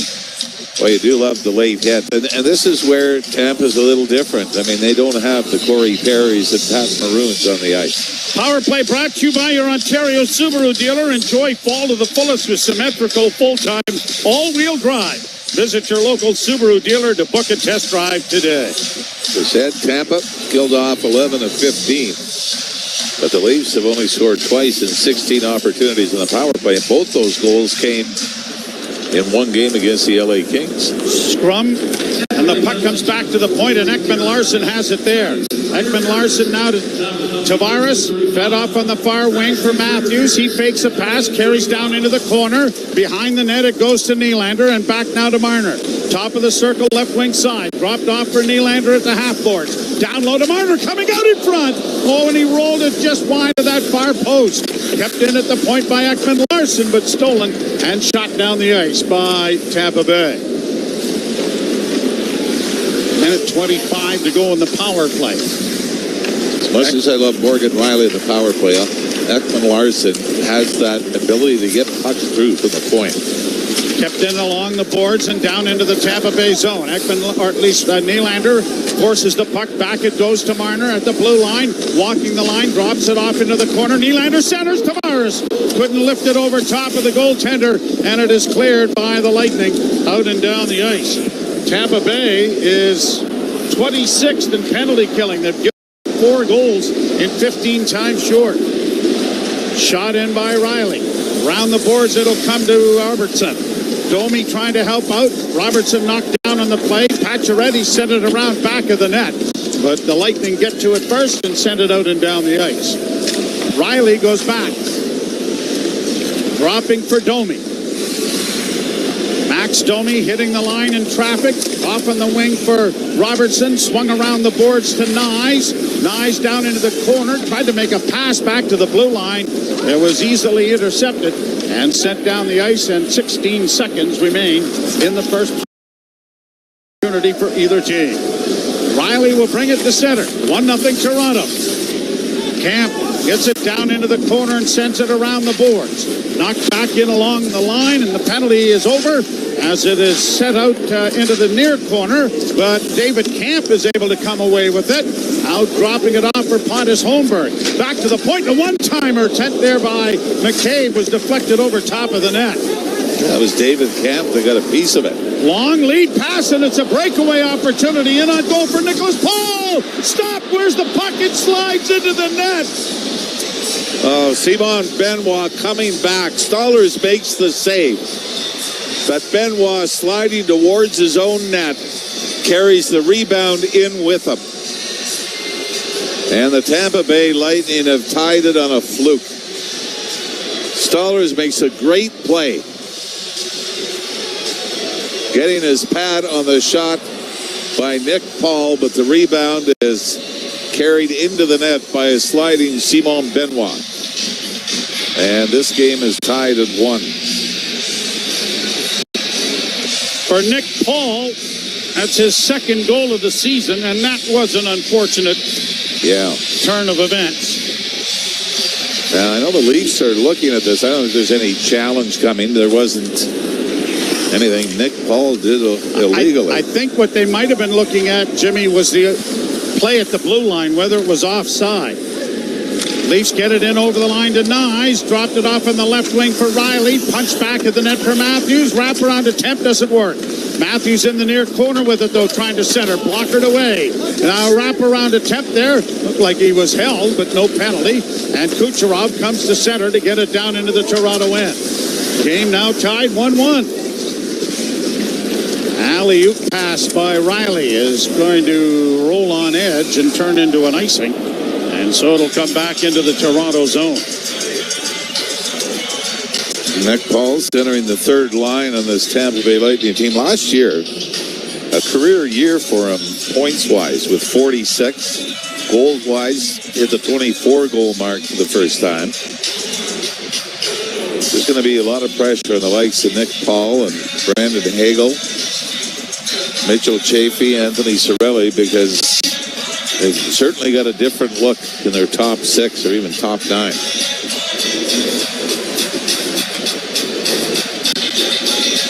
Face-off to the right of Stolarz in the Toronto zone. The Leafs control the face-off, and it is Marner getting it out at center, only to have it turned over and brought back in now by Geekie. Geekie dropping it back. It comes to the point. Chernik works to the left wing side. On his backhand, doesn't deliver it. Goes back of the goal. Then tried to play it in front, hit the back of the goal. Paul comes out of the corner with it, and a shot is stopped by Stolarz on the short side. Knies trying to work in the corner, but can't. Leafs are in the midst of a change. Domi is out there. A pad saved by Stolarz, and a good one. And Marner will play it off the glass high into neutral ice to allow the rest of the change to come. Domi joined now by Bobby McMahon and William Nylander. Leafs. Shots favoring Tampa 9-7. Yeah, no, I was just going to say Leafs dominated early, and Tampa's found a way to get pucks to the net and tie this thing up. Shot down into the Toronto zone, around back of the net for Timmins. Got it up for Domi, left for McMahon. Rink wide pass, Nylander. Got around one defender, but couldn't get around the second. But then McMahon goes barreling into the corner, taking down his man Girgensons. And the Lightning have to work it up on the right wing side, and Luke Glendening will get to center and shoot it in. Leafs have been the more physical of the two teams. Centering pass and a shot stopped by Stolarz. The referee thought he had it, which he did not. So a quick whistle benefits the Leaf goaltender here. He needed that the other night when he lost the blade of his skate. Yeah, no kidding. But boy, yeah, big hit by Bobby McMahon. And as much as we talk about how the Leafs were hurt by the absence of Nylander and Matthews in the first round last year, not having Bobby McMahon I think was a huge loss in that series against Boston. You're listening to Molson Leaf Hockey on TSN 1050 and the Maple Leafs Radio Network. Now through November 1st, SiriusXM is giving away a pair of tickets to every MLB postseason game through the World Series. Listen to MLB Network Radio for the clues and be the first caller to correctly name the postseason hero, and you'll receive a pair of tickets to an MLB postseason game. MLB Network Radio has your chance to win on SiriusXM 89 and the all-new SiriusXM app. No transportation will be included in connection with these prizes. For full contest information and official rules, visit SiriusXM.com/MLB postseason heroes. No purchase necessary. Open only to current SiriusXM subscribers prior to September 22nd. Must be a U.S. resident over the age of 18. The Power Play with Steve Koulias. You either put up or shut up. Marchand does, Doughty does, Stone does. And if you don't have enough of those players, get rid of them because they'll make you lose. They'll frustrate the fan base. I want people that are with me, rowing in the same direction. And if you can't, get out of town. We'll find someone who can. The Power Play, weekdays 3 p.m. Eastern on NHL Network Radio, SiriusXM 91, and the SiriusXM app. No one keeps you closer to U.S. soccer than SiriusXM FC. We're now joined by U.S. men's national team head coach Mauricio Pochettino. The country is about to compete, to win, and to give everything. What we need to translate to the fans, we need to be protagonists, we need to be aggressive team, an entertainment team, because we are USA and the culture is about to win. Hear more from Mauricio Pochettino on the SiriusXM app. Just search FC. The biggest names in the game. Trying to get behind, wrist the line, and walks in, put it between his legs, shoots it, score! NHL play-by-play on SiriusXM. Hedman and Chaffee get the assists on the tying goal. That came at 15:57. Face off in the Toronto zone to the left of Anthony Stolarz.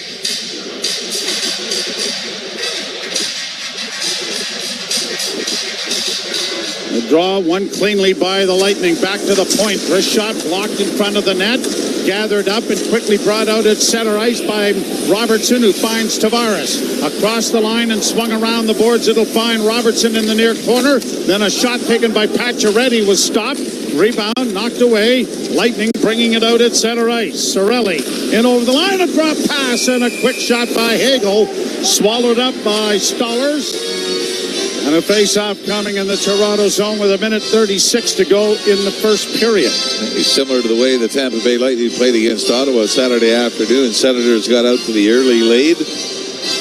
Tampa kept pushing back. Eventually did lose the game 5-4. But the Senators, a number of multi-goal leads that wouldn't stand up, as Tampa always found a way to get back in the game, as they have this one. Both teams have 6 points coming into this contest. The Leafs are 3-2, the Lightning 3-1. And one of their games postponed because of the hurricane down in that neck of the woods. Back to the point, wrist shot coming, and it's deflected just wide. Leafs get it out at center and down into Tampa Bay territory. Nice story about the ownership of the Tampa Bay Lightning. Oh, I was talking to Robbie Zettler before the game. Jeff Vinnick owns the Tampa Bay Lightning. As scary as it was, obviously, for everyone in Florida, devastating. How he took everybody, staff, family, players. Gutzel centering it in front of the net and just deflected wide. Got everyone on a plane and got them out of the Tampa area. He did the same thing, Joe, through COVID, where he looked after arena staff so much. And you wonder why they have such a great tradition in Tampa under his ownership. Players love playing there. Of course, Robbie Zettler did say the taxes is a pretty good break for athletes there as well. That helps too. But he said it's just the ownership. It's just a first-class organization, top to bottom. McDonough sends it down into the zone. A clearing pass doesn't clear. Then a shot went off of Benoit and went wide of the goal. Leafs against the boards, trying to muscle it out, but can't. It comes to an open wing. Benoit will get there first and then ran into a traffic jam in the corner. Puck comes up on the wing, and it'll be cleared off the glass, high to center to the blue line, but out of the reach of Pontus Holmberg. Lightning shoot it right back in again. Down the boards is Chaffee against the side, and time is going to run out.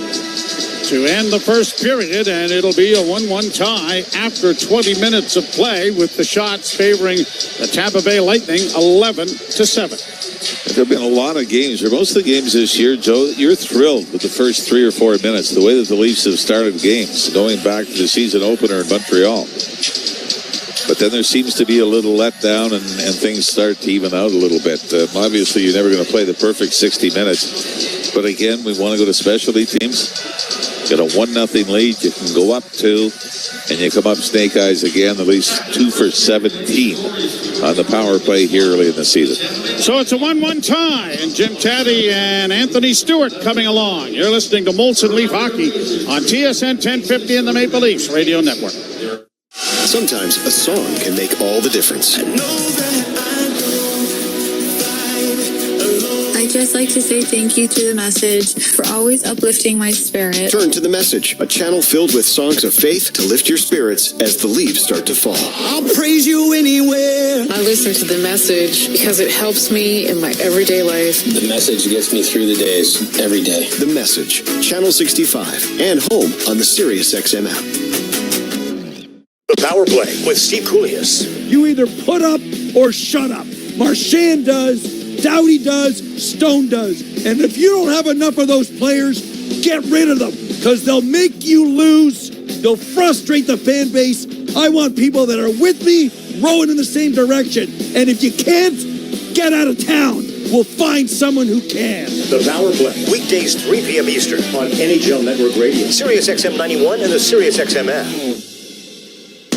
Hockey 24/7 on SiriusXM NHL Network Radio. This is the NHL. These are pros. You don't want guys to put good power play units on, don't take penalties. You don't want good power play units to score goals when you've given up a whole bunch, kill them. You don't like it, do something about it. If you want to reward your guys who had a good game with a chance to get some more goals and points, do it. If I was a coach, I wouldn't care. Who cares? Worry about your own team, don't worry about mine. SiriusXM NHL Network Radio, SiriusXM 91, and on your schedule with the SiriusXM app. NHL Morning Skate. Michael Bunting of the Pittsburgh Penguins. You've always had the great ability to play with great players. I think my style of play complements the top dogs, as you will, like kind of go to those harder areas in the corner in front of the net and kind of create space for them and get them the puck and, help them create offense off of that. So kind of found a little niche with that. NHL Morning Skate with Scott Laughlin and Gord Stolarz. Weekdays 7 a.m. Eastern on NHL Network Radio, SiriusXM 91, and the SiriusXM app.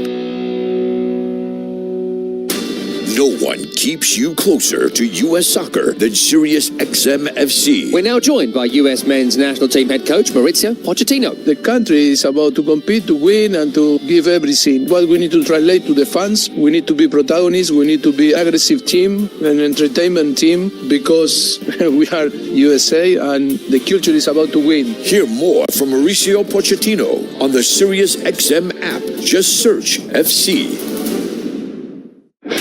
Big names are on NHL Network Radio. The head coach of the Carolina Hurricanes, Rod Brindamore. Kachekov making that jump last year. What do you see in the net? The kid wants it. That's the first thing. Is he going to be the guy that we're looking at this year to get after it and take a bigger role? Maybe. But we still got Freddie in here. I think he's got something to prove. So I think we're going to have a good battle in the net. SiriusXM NHL Network Radio, SiriusXM 91, and the SiriusXM app.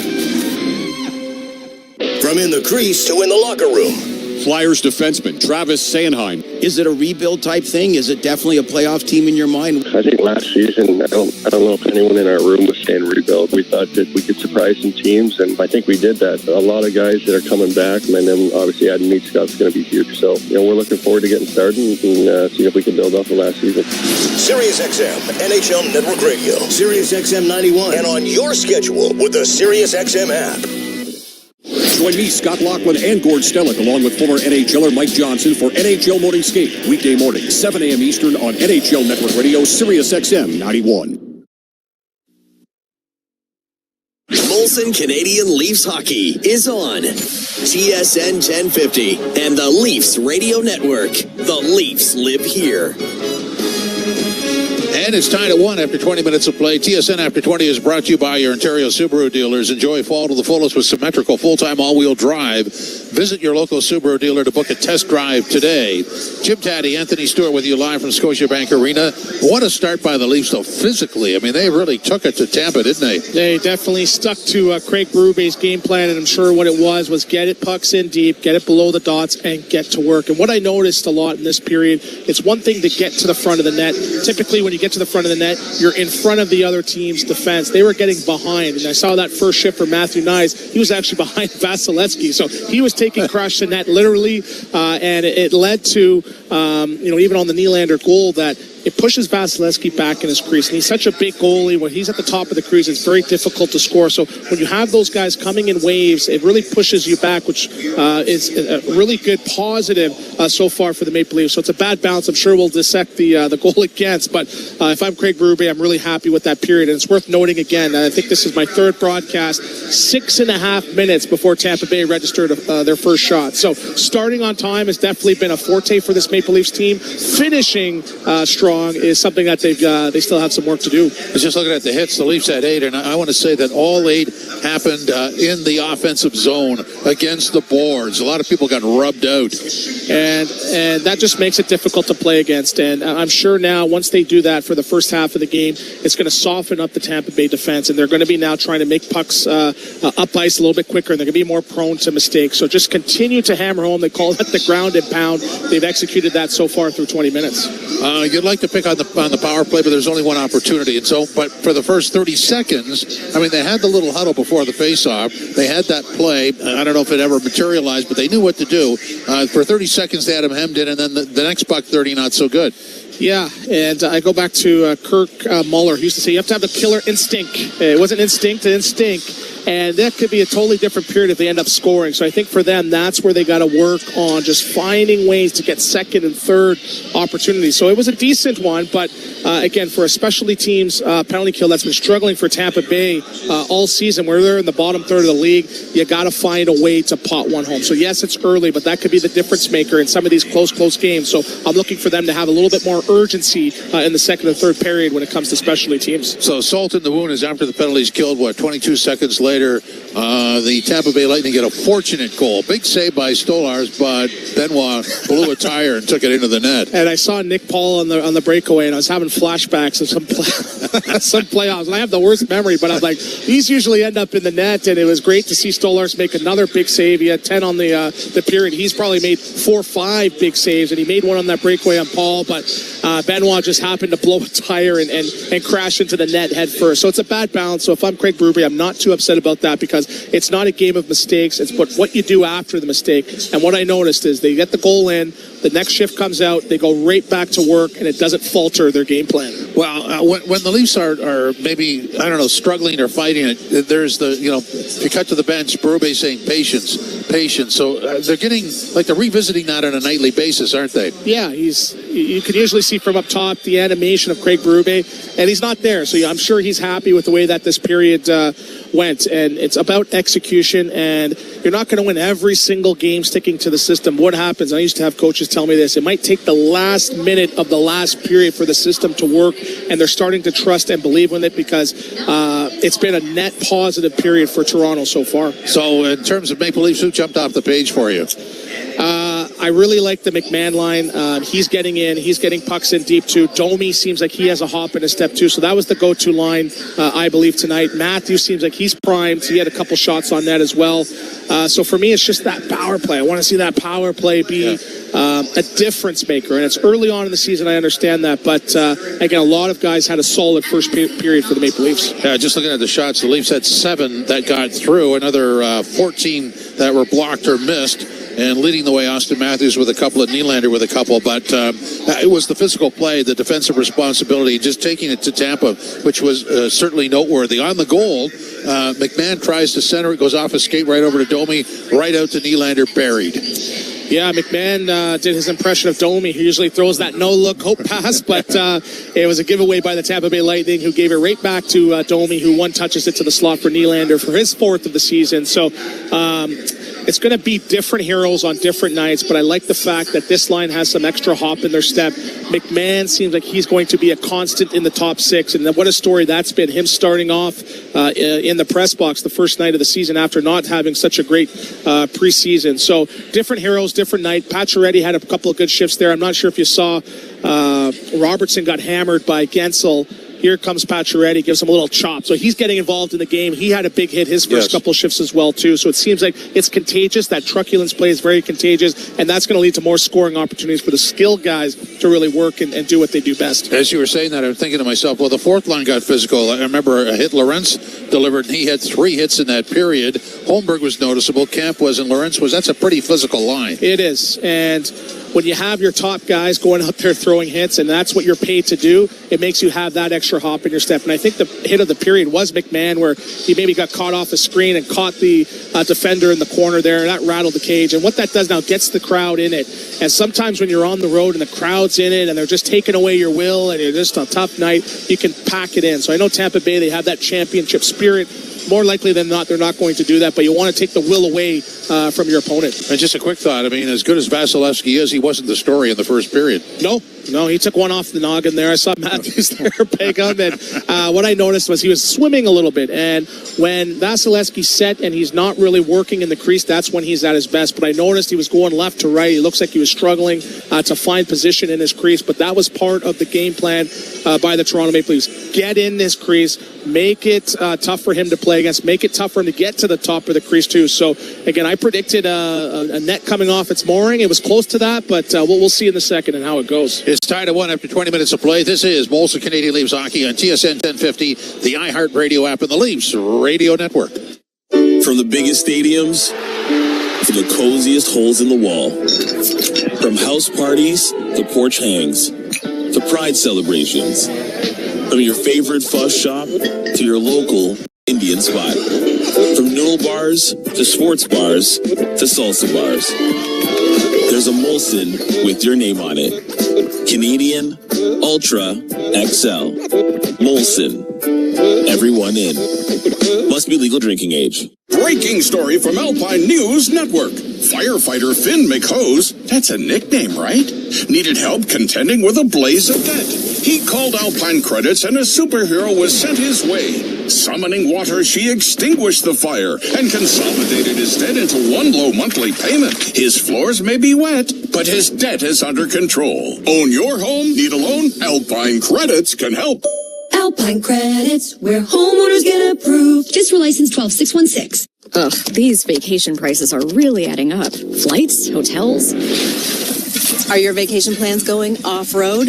I'm a Sunwing Financial Advisor, saving you money while giving you more. Did you say financial advisor? Yeah, Sunwing Financial Advisor. There are thousands of us across Canada cracking the code on vacation savings so you can crack open that SPF. Huh, that makes so much financial sense.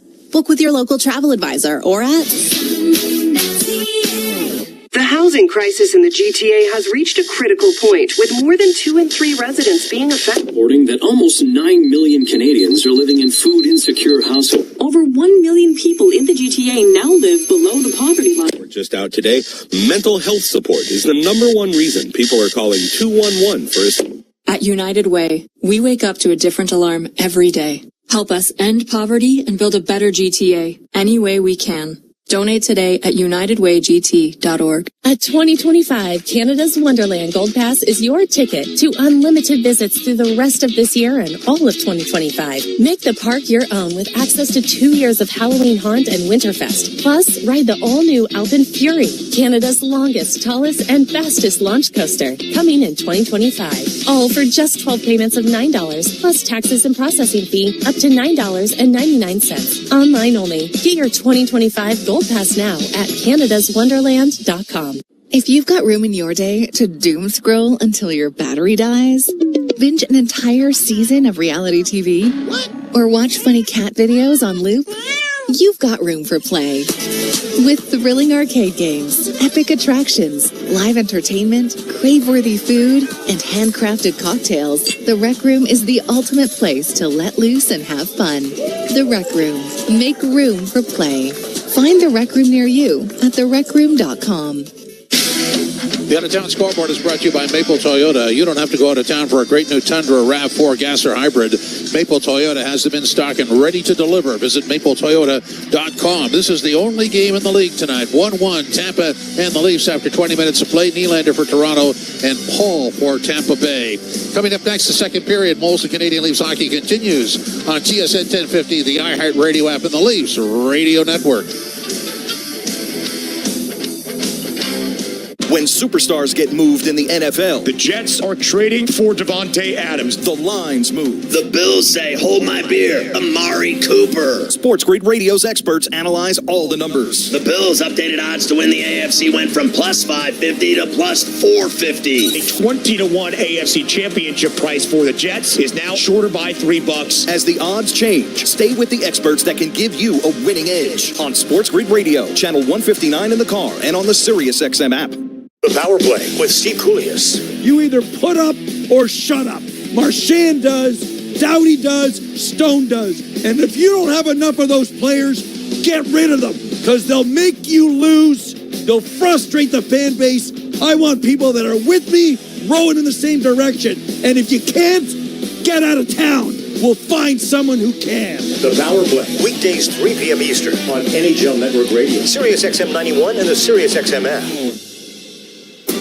No one keeps you closer to U.S. soccer than SiriusXM FC. We're now joined by U.S. men's national team head coach Mauricio Pochettino. The country is about to compete, to win, and to give everything. What we need to translate to the fans, we need to be protagonists, we need to be aggressive team, an entertainment team, because we are USA and the culture is about to win. Hear more from Mauricio Pochettino on the SiriusXM app. Just search FC.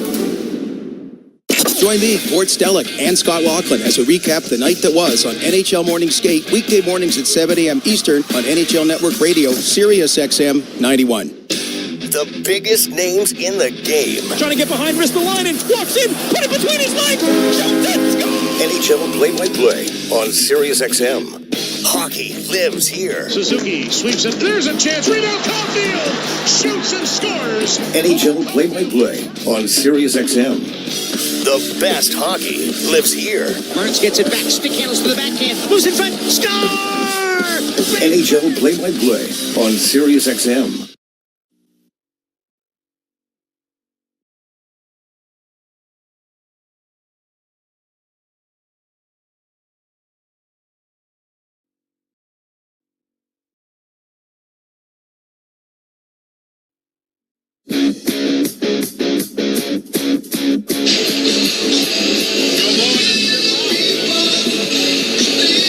We're here. Joe Bowen and Jim Ralph back here as the Leafs and the Lightning are tied 1-1. Notice this is the first Amazon Prime game on a Monday night. And Adnan Burke and Andy Petrello, two former employees of Leafs TV, and I said, and Mark Askin is producing the game from the truck. I said a nice little note to the birthday boy, Paul Hendrick, yesterday. I said, the only thing missing is you, me, and Harry Neal. Yeah. Other than that, it's fine. So. I was there for a year, remember? Yes, you were. But that was when there was no hockey. Remember, you were on the panel with us. But then I wasn't there after that. Yeah, and then you weren't there then. No, and then you were here. Well, I was always here, but they made sure I was never there again. And I remember saying, one day this won't even exist. Really? And you said that? Not out loud. Not out loud. But I was right. Second period brought to you by Molson. Whether it's Canadian Ultra, Export, or XL, there's a Molson with your name on it. The Leafs will defend the goal to our left, and the Tampa Bay Lightning to our right. 11-8 shots favoring the Lightning as we get ready. And the puck is dropped, and we're underway for the second period as the Lightning and Kucherov send it down into the Toronto zone. Ekman Larson sending it around to the far side where Knies traps it there. Hit there by Kucherov, frees the puck up, and the Lightning have it in the offensive zone with a shot. That was blocked. It's cleared to the line and off a stick and down into Tampa Bay territory. Knies will provide some forechecking, but Hedman cuts around that net rather tightly to get it up back out at center ice and in over the line. Hedman down into the right wing corner. Around the boards into the near side. Pinching down there to keep it alive is Gunsel. Gunsel has it taken away, and the Maple Leafs start back up ice. Marner on the wing, can't get it out across the line as it hit a skate, and the Leafs have to go back into their own zone to restore it, and Christopher Tanev starts out. Tanev straight up ice to center. The shoot-in will go around the boards to the far side to allow a change of players. The puck is knocked free. Leafs trying to come up with it, but then Bobby McMahon overskated it. Lightning get it ahead to Cirelli, and we have a whistle. Looks like a penalty. Referee has his arm up, making his way over. You would think it's got to be going to Tampa because the Leafs had control of the puck. And the Tampa door is open. And one of the Lightning coming from the bench is coming over to... Number 41, 2-minute minor for Hockey. So, second power play of the game. Second one for the Leafs. Trying to get a look at this on the replay. Boy, this might be a little bit on the iffy side as well, but Mitchell Chafee is gone for hooking. 1:06, the time of the penalty. Power play is brought to you by your Ontario Subaru dealers. Enjoy fall to the fullest with symmetrical full-time all-wheel drive. Visit your local Subaru dealer to book a test drive today. Lightning get the puck out into the center ice area. Ekman Larsson starting through center, drops it back for Nylander. Nylander works to the red line. A pass in on the left wing for Matthews. Dropped it back. It'll come to the blue line. Ekman Larsson to Marner. Back to Ekman Larsson, top of the circle. A shot went high and wide. Kept alive by the Leafs and around back of the net. Matthews does a nice job to free the puck up, but it comes off a stick. And the Lightning are going to get it out and down the ice. Now long up by the goaltender. Brought in over the line by Marner. Into the slot for Nylander. Back to Marner. A shot! And it scores! Matthews gets a juicy rebound that goaltender Vasileski, I believe, thought he had. What happened was Vasileski did not butterfly. He stayed on his feet. Marner snapped it around thigh high. Vasileski thought he closed everything off and had it, but it dropped right onto the stick of Austin Matthews. And the Leaf captain has his third as he just slams it between the pads of Vasileski. And unfortunately, Anthony Stolarz is not going to get an assist because Nylander and Marner made the passes prior to, but it was the breakout pass from the goaltender that sets the goal up. But you like the fact that the Leafs score a goal with A, Mitch Marner firing the puck, and B, two players going to the net looking for a rebound that eventually came. First power play goal of the season for Austin Matthews. And the 69-goal scorer a year ago has his third of the season, and the Leafs have their second lead of the hockey game. Played down into the Toronto zone. Camp has it go off a skate. Pontus Holmberg trying to drive in over the line. Beat his man to the puck. Whoa, and then getting upended there was Steven Lorentz, but the puck goes free. David Camp trying to center it. And it was picked off by the Lightning and played off the boards up on the near wing. Timmins pinches to keep it alive, but the Lightning play it off a skate then, and it goes deeper into their own zone. Holmberg can't keep it in. Camp will battle for it as it comes to the line and in, and the Leafs are getting a change of players going. Mitch Marner. And number 88, William. Down into the Toronto zone.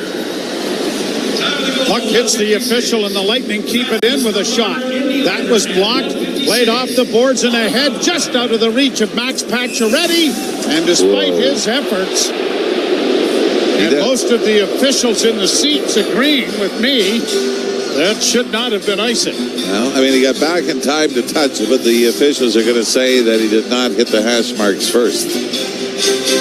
By the way, Brady Tkachuk scored a very similar goal to what Matthews just scored on a rebound, slamming that 5-hole between. Did John Tavares get a piece of that original shot, Joe? Not by Vasileski. Tavares was in front, sort of to the right of Vasileski, Matthews to the left. Marner was going far side. This may have gone off Tavares first. Then Vasileski. So are you suggesting there may be a change in the scoring? Point shot, no, comes to Hedman. Hedman sends it around the boards to the far corner. Kucherov got it in front of the net. The Leafs chip at it and are going to get it freed up for Pacioretty. He sends it ahead for Tavares across the line. Trying to drop it off there for Robertson. He sends a wrist shot wide of the net. Knies in the middle of a line change, getting it back to the point. Ekman Larson, and a point shot was stopped. The rebound corralled by Tavares. His shot is going to be gloved easily by Vasileski and held for a face-off coming in the Tampa Bay zone. Leafs 2 and the Tampa Bay Lightning 1 here in the second period as 3:30 has been played in the second frame. And now Steven Stamkos gone to the Nashville Predators. They bring back Ryan McDonagh, who's really had some incredible success with the Tampa Bay Lightning. When they first brought him in 2017-18, they acquired him from the New York Rangers for the playoff run. They ended up being beat out by the Washington Capitals that year, but then 3 straight trips to the Stanley Cup Finals. Actually, since McDonough's been in Nashville, Tampa has been out in the first round the last 2 years. The Leafs a couple of years ago, and then the Florida Panthers last season. Nylander curls at his own blue line. Flips in on the right wing, cut down there by McDonagh, fed ahead, and out comes Sorelli with it, and that bogged down at the blue line and is whistled down offside by the linesman. The Leafs will hop on an airplane after the game tonight and travel to Columbus, where they will tangle with the Blue Jackets. Tomorrow night, we'll have that action for you beginning at 7:30.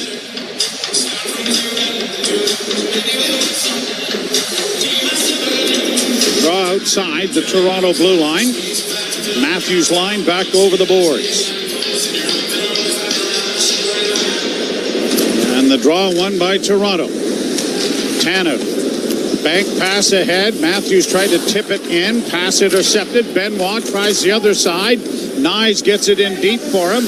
Marner into the forecheck trying to ride. Tanev pinched. Knocked high in the air then by the Leafs. That might be a high stick, but now it's waved off because McDonagh has played it for the Lightning. And they'll get it out into neutral ice, but no further. A pass then by Benoit was intercepted, brought back in by Sorelli. A wrist shot is swallowed up by Stolarz. And Brandon Hagel was guided very nicely away from the front of the net by Chris Tanev. So a face-off coming in the Toronto zone. Brandon Hagel last year, a career high, 75 points. Well, that's going to be expected of him, being a top 6 forward this season with the Lightning. 26 goals, 49 assists. A couple of years ago, he hit the 30-goal mark. Poked by Knies, trying to get by the defenseman, and he does. 2-on-1 break of trash into the lead. Back to Knies from Marner, and it was deflected just wide of the goal. One too many passes? I think so. Marner's got to shoot that. Yeah, easy to say, I guess, when it doesn't go in. There's Kucherov now. Left wing side. The shot whistled wide of the goal by Hedman.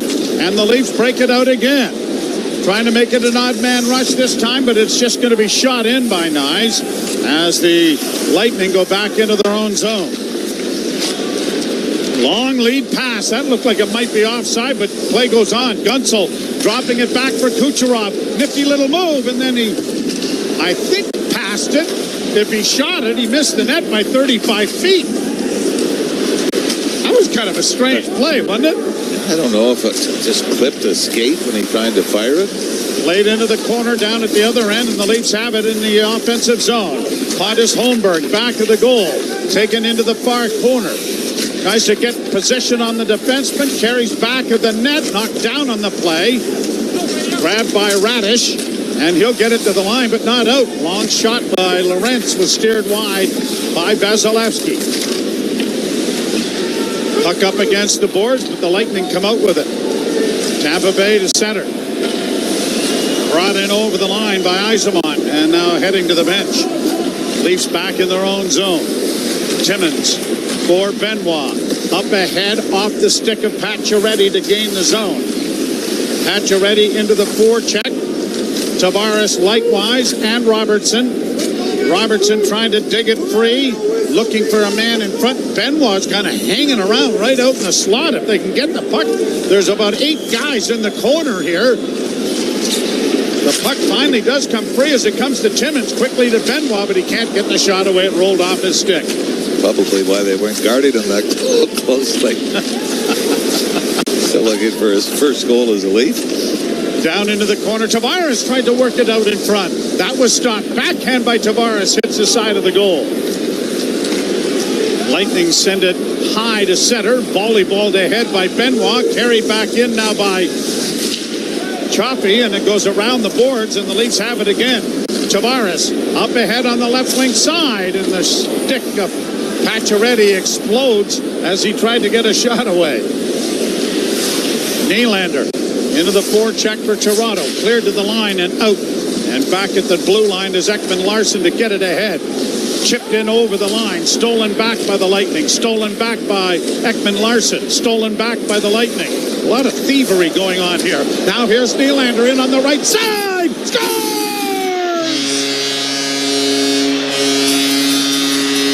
The ultimate thief. Grabs it off the right wing boards, and Willie's got his second of the game. A case of the Leafs continuing to win battles and races to loose pucks. As the Lightning end up having it stripped. But Bobby McMahon, Joe, again, makes a great play. Takes his man and one-hands it up the right wing boards to Nylander. That sets up the 2-on-1 with Max Domi.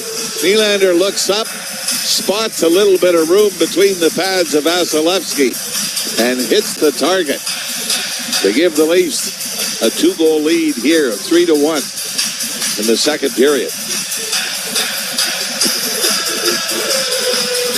Fifth of the season for Nylander. And maybe Willie was thinking, if I pass it, Max ain't shooting it anyway. I was just going to say the same thing. I'm getting it right back, so I might as well throw it in. By the way, it took Max Domi until December 2nd to score his first goal of the year in his first year as a Leaf last year. Came in a home game against the Boston Bruins. Well, he's still looking. I know, I was going to say, you'd kind of like to beat that mark. Holmberg got it back to the point. A feathering shot goes well wide of the goal. And the Lightning will get it out at center ice. 3-1 Toronto. That's too many men. Yeah, there was a few on there for the Lightning, but play goes on. Chipped in over the line now by Hagel. Hagel in the far corner gets it back into the slot, and a shot. Oh, what a block. What a block there by Chris Tanev. And he's back on his skates, and he's hurt as he rolls that puck back into his goaltender. He is just a warrior, isn't he? Just a warrior. That went off his arm. This time he's not going to go to the dressing room the way he did when it took the block the night before. But like Saturday, he goes down and then turns his body to try to make up more room and ends up getting hit in a spot that isn't very protected. So a break in the action with the Maple Leafs leading 3-1. You're listening to Molson Leaf Hockey on TSN 1050 and the Maple Leafs Radio Network. From the biggest stadiums to the coziest holes in the wall. From house parties to porch hangs to pride celebrations. From your favorite fuss shop to your local Indian spot. From noodle bars to sports bars to salsa bars. There's a Molson with your name on it. Canadian Ultra XL. Molson. Everyone in. Must be legal drinking age. As fall approaches and birds head south, a different kind of bird emerges, the Subaru. While migratory flocks seek warmth, Subaru's symmetrical 4-time all-wheel drive keeps drivers soaring through the wild. During the migrating season, Subaru's hunger for adventure grows exponentially, driving the intrigued radio listeners to fall for Subaru at their local Subaru dealerships, experiencing an adventure of their own. So migrate to your local Subaru dealership to book a test drive today. Alpine News Network is here live with one of our superheroes. People sometimes ask, sure, you can consolidate people's debts using telekinesis, but what else can you do? As if changing lives isn't enough. Well, I can also use my power to make it rain hot dogs. It's still not as cool as consolidating debts into one easy payment, though. Own your home? Need a loan? Alpine Credits can help. Alpine Credits, where homeowners get approved. Just for license 12616.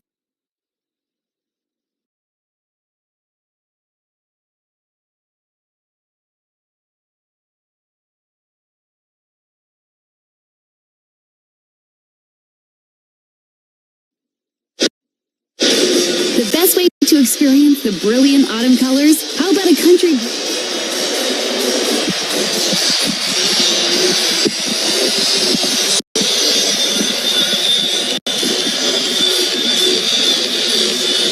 Face-off coming in the Toronto zone to the right. Joe Bowen and Jim Ralph, Jim Caddy, Anthony Stewart coming along. Owen Hall producing. Cameron Moore and Josh Lippa pushing buttons. Leafs with 2 goals already here in the second period. Already this year, they have scored 3 goals in a period twice. 3 in New Jersey to win, and then 3 against the Los Angeles Kings in the first period. Pass to the side of the goal, broken up, centering feed, knocked down there nicely by Hedman, who gets it back to the point, just kept in. Kucherov on the far boards, tries to center, that deflects high, off the near glass in the corner. Lightning with it again and trying to cycle the puck. It's cleared to the line, and it's going to come out and be shot in, and that's a delayed offside as Kucherov takes it. Even strength goals thus far for the Maple Leafs. 2 more here in this game. 15 and have allowed 6 at even strength thus far this season. Now, so much talk in the offseason about what needed to be addressed, whether it was better defensive play, whether it was 5-on-5 play. But we've certainly seen that, haven't we? I mean, the first few games, you start to question whether it's because you've been told that this team is going to play different, so are you judging them differently? But I think by now, Joe, I don't know, I'm sure you'd agree with it, it is a different style of play. It's heavier, like you said in the first period. The Leafs have been the more physical team, and there weren't a lot of games that you would have said that last year. Shot deflects to the side of the lead goal, off the goaltender Stolarz, then around to the far side. Pacioretty trying to get it out, so did Tavares, but it was blocked. Kept in now by the Lightning. Into the left wing corner now for Geekie. Got it back towards the blue line. The Leafs were able to break it out with Connor Timmins bringing it to the line. Dishes off to Tavares. Back it goes to Pacioretty. He scores! From well out. Max Pacioretty let it go in a hurry. And that is not a good goal for Andre Vasileski. And out of old habits, the first thing I did when it went in was look at the Tampa bench and the coach, John Cooper, who right away looks down to his right and says, "You're up, kid," as Jonas Johansson will take over for Vasileski. This was just, it looks worse than it was, Joe, because there was a screen that comes from a fair distance out top of the left wing circle. But a bit of a screen, but Pacioretty just, as soon as it was on his stick, he threw it to the net. And the Leafs with 3 goals in the first 9 minutes and 31 seconds of the second period. And I don't recall if the Leafs have ever chased Andre Vasileski in a game. Boy, I can't think of it if they have. I mean, maybe a game in Tampa a few years ago. So Jonas Johansson, who has yet to play a minute this season, has taken over for Andre Vasileski, and the Leafs have scored 3 here in the second period to take a 4-1 lead. But that puck was on Pacioretty. Yeah, I mean, it was a dart. Second. And like I said, if the one angle we saw on the replay that was closer to what Vasileski would have seen is a brief screen, players crossing in front of him, and that's where when Pacioretty let it go and it found just under the crossbar, short time. Yeah, didn't give Vasileski any time to kind of position and then look around the body. It was on him. And probably not expecting a shot from that distance either. Point shot by the Lightning, stop. Puck in the slot area, banged at. Tripped up there was Connor Timmins. The puck in front of the net, stop. Big save made by Stolarz with the left pad. Timmins trying to come up with it, a wrap-around attempt. Stolarz down. Oh, and a big hit there by Benoit. Who was that trying to come out to stuff it in? And Simone Benoit said, not on my watch, it's not. Was that Girgenson's? Yeah, and not really his game to be physical. Former Buffalo Sabre trying to get at Max Domi. But the Leafs were taking the initial penalty. Power play of the night for Tampa and Washington, but Anthony Stolarz show again coming up with 2 big stops in tight to keep the Leafs up 3 here in the second period. A lot of chirping going on down there now. And we're going to have a break in the action. We'll sort out the penalty when we come back. Maple Leafs lead 4-1. You're listening to Molson Leaf Hockey on TSN 1050 and the Maple Leafs Radio Network. Add some ghoulish grooves to your Monster Mash. With the ultimate Halloween party mix. This is Halloween. The Freaky 50. A spooky selection of songs to make you shudder and dance. Find the Freaky 50 along with many more Halloween specials in the SiriusXM app. Just search Halloween. Hockey 24/7 on SiriusXM NHL Network Radio. This is the NHL. These are pros. You don't want guys to put good power play units on, don't take penalties. You don't want good power play units to score goals when you've given up a whole bunch, kill them. You don't like it, do something about it. If you want to reward your guys who had a good game with a chance to get some more goals and points, do it. If I was a coach, I wouldn't care. Who cares? Worry about your own team. Don't worry about mine. SiriusXM NHL Network Radio. SiriusXM 91. And on your schedule with the SiriusXM app. NHL Morning Skate. Michael Bunting of the Pittsburgh Penguins. You've always had the great ability to play with great players. I think my style of play complements the top dogs, as you will, like kind of go to those harder areas in the corner in front of the net and kind of create space for them and get them the puck and, help them create offense off of that. So kind of found a little niche with that. NHL Morning Skate with Scott Laughlin and Gord Stolarz. Weekdays 7 a.m. Eastern on NHL Network Radio, SiriusXM 91, and the SiriusXM app. Join me, Scott Laughlin, and Gord Stellick, along with former NHLer Mike Johnson for NHL Morning Skate. Weekday morning, 7 a.m. Eastern on NHL Network Radio, SiriusXM 91.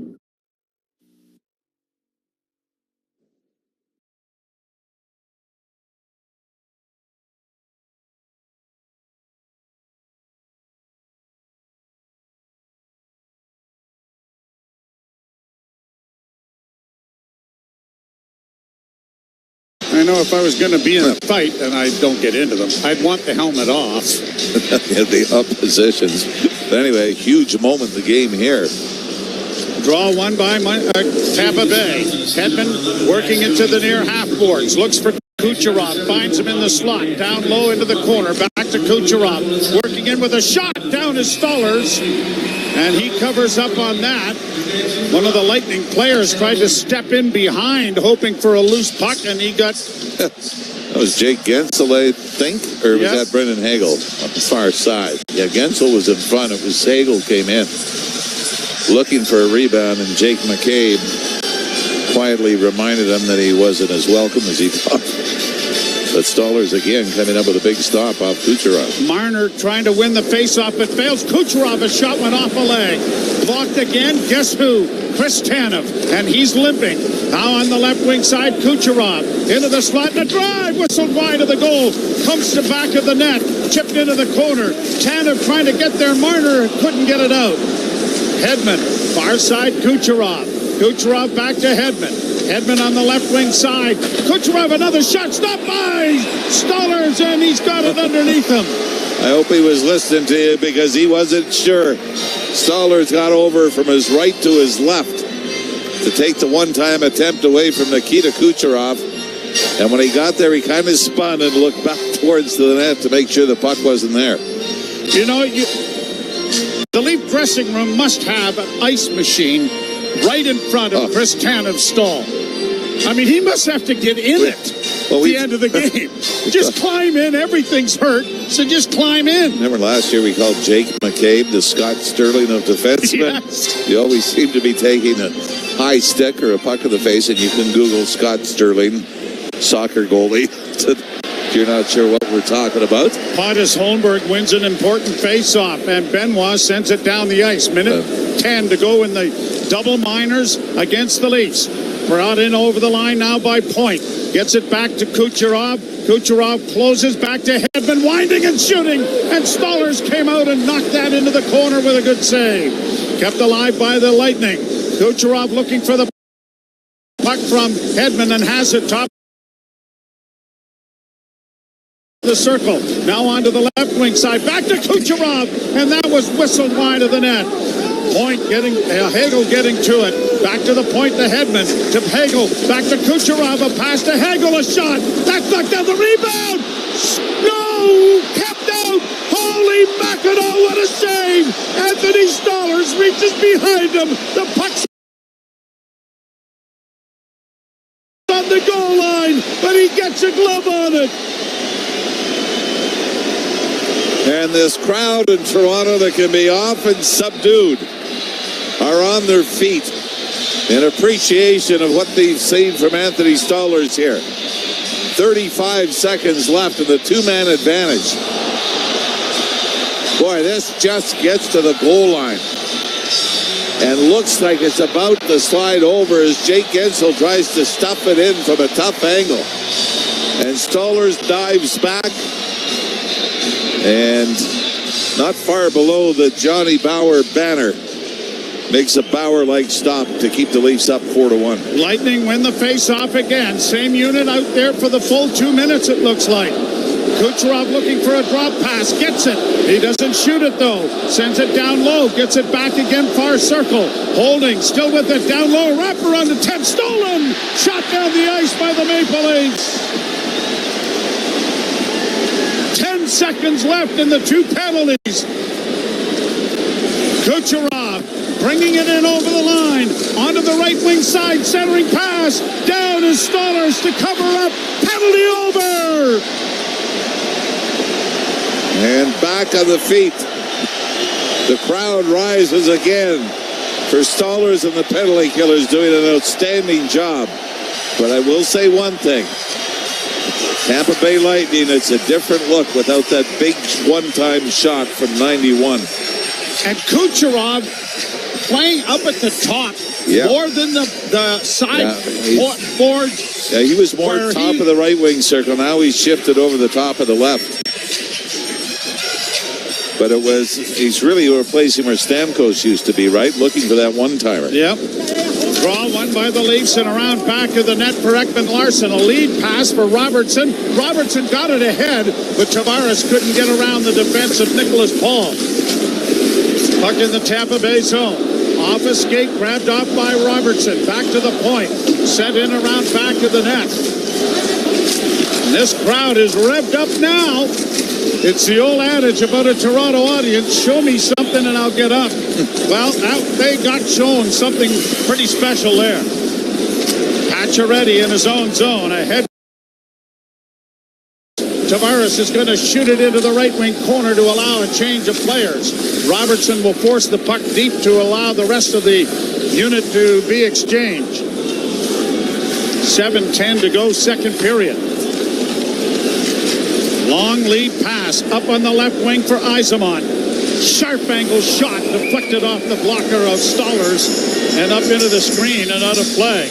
Joseph Wall is back practicing, but Anthony Stolarz may be setting a little something here that, guess what, I may be the number one guy, and I'd like to run with it. Well, and the thing is, when you take somebody like Stolarz, who's been a backup his entire career, say, how many opportunities has he had like this to take the ball and run with it? As we said, the most he'd ever played in the season was 27 with Anaheim a few years ago. Lightning win the face-off, get it down into the far corner. Riley unable to get it away. It goes back of the net. And then fed back in by Ekman-Larsson, but Riley couldn't do much with it. The puck goes high, and it's gone so high it's gone into the screen. And out of play. It's always that Wally Pip reference, isn't there, with Lou Gehrig? One of the great sports stories of all time. He wasn't feeling well. And guess what? You didn't get back in. The Iron Horse went on to play. Lou Gehrig set a Major League record for consecutive games played. That's why a lot of times when the money wasn't what it was in professional sports, guys wouldn't come out of the lineup if they were hurt, knowing they didn't want to give somebody else a chance to take their job. That's right. There wasn't guaranteed contracts or guaranteed employment, right? Errant pass by the Lightning is going to go down into the Toronto zone and is going to be called on an icing call. Bit of a wrestling match between Connor Timmins and Mitchell Chaffee. No penalty called, and the faceoff comes back.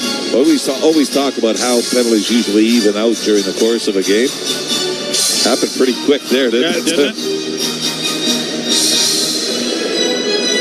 So the Maple Leafs kill off a 5-on-3. And maintain their 4-1 lead built in this second period with, to this point, 3 unanswered goals. Geekie back in his own zone. Moser got it ahead. Lightning bring it to the line and in. Pass intercepted by Marner. Spun off the boards. And Knies has a breakaway. He's all alone in a goal. Scores!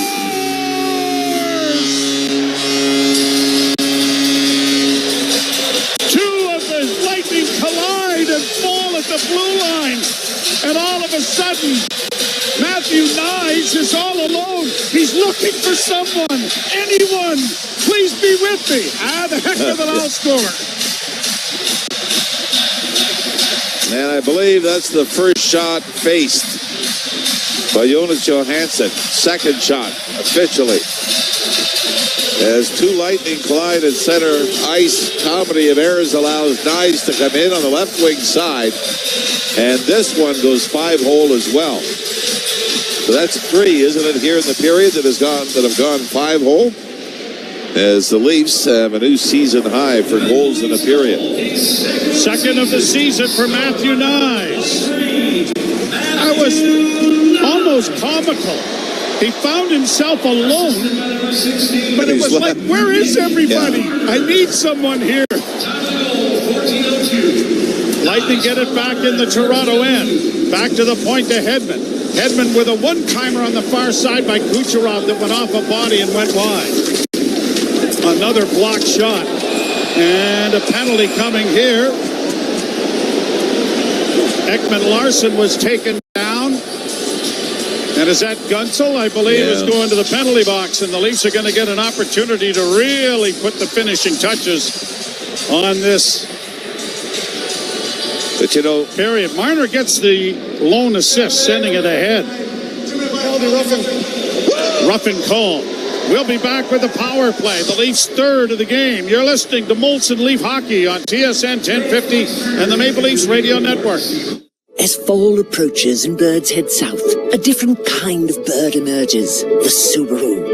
While migratory flocks seek warmth, Subaru's symmetrical full-time all-wheel drive keeps drivers soaring through the wild. During the migrating season, Subaru's hunger for adventure grows exponentially, driving the intrigued radio listeners to fall for Subaru at their local Subaru dealerships, experiencing an adventure of their own. So migrate to your local Subaru dealership to book a test drive today. For over 85 years, Rona has been at the heart of all your renovations. Over these 85 years, we've seen you accumulate a ton of dust, from breaking down the drywall to ripping up those floorboards. So, you're probably due for a little cleanup, and we got an offer for you. Until October 23rd, you can save on the DeWalt wet or dry vacuum. And until November 6th, take part in the Win Your Renovation contest for a chance to win up to $85,000 in Rona gift cards. That's enough cash to vacuum and resume all your renovations for a really long time. Details at Rona.ca. Oh, Maya. Maya. She loves being cool. 21 degrees is her favorite number. God, she's the coolest, especially at night. So I raised the temp at 10 p.m. because she gets chilly when she sleeps. Maya loves using less energy, and I love Maya. We're basically besties. With SmartFlow from Enbridge Sustain, you won't have to think about your HVAC, but it will always be thinking of you. With smart controls and zero upfront costs, visit EnbridgeSustainSmartFlow.com to learn more.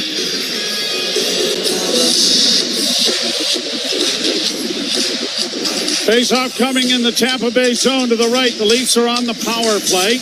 How about the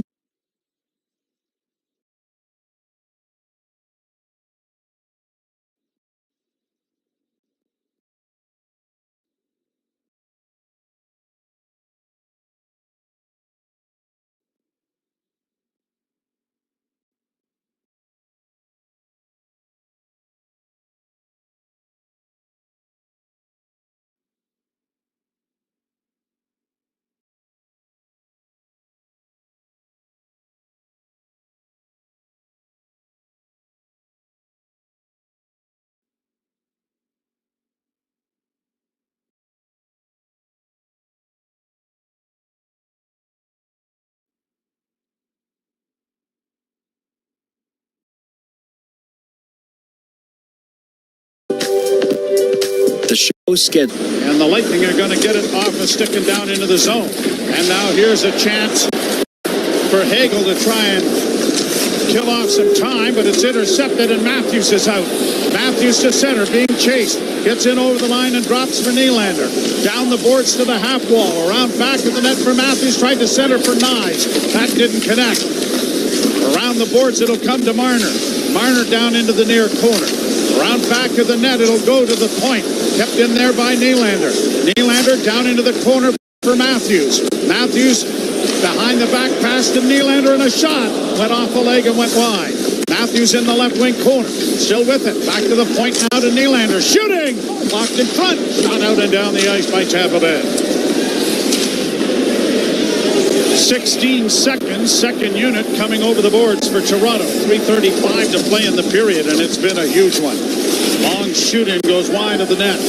Knies can't keep it in, but Pacioretty does. Down into the corner.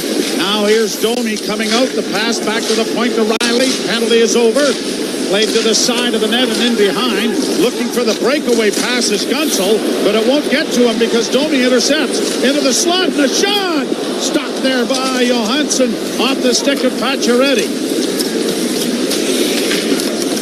Gunsel brings it down into the Tampa Bay zone. Dropped it back to the point. A big long shot and another save made there by Stolarz. Leafs break it back at center, and it'll be flipped down into the zone, and it's going to roll into Johansson, who's going to cover up. With 2 minutes and 50 seconds to go in what has been a huge second period for the Maple Leafs. 4 unanswered goals to take a 5-1 lead. And just double checking, but Austin Matthews has had one of his career hat tricks against Jonas Johansson when he was a member of the Colorado Avalanche. And an 8-3 Leaf win in this building. Was back on December the 2nd, 2021. You have an amazing memory. Or is it Google? I forget.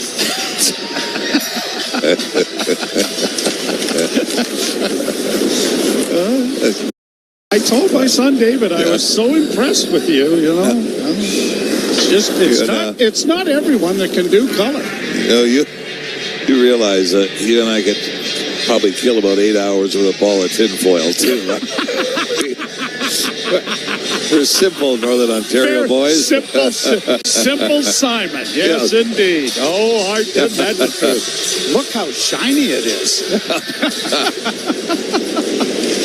Leafs win the faceoff. Benoit circles the goal into the near corner, trying to get it back to the point, then just reverses it down in along the boards. Cut off by Braden Point. He's having difficulties getting out past Bobby McMahon, and it's cleared back into the center ice area. Leafs don't get it out. Kucherov keeping it in. Sharp angle shot went wide, and it's caromed off the inboards and gone all the way down into Tampa Bay territory, forcing Lilleberg back into his own zone. 2:06 to play here in the second period. Bank pass to center. Hagel dumps it in over the line.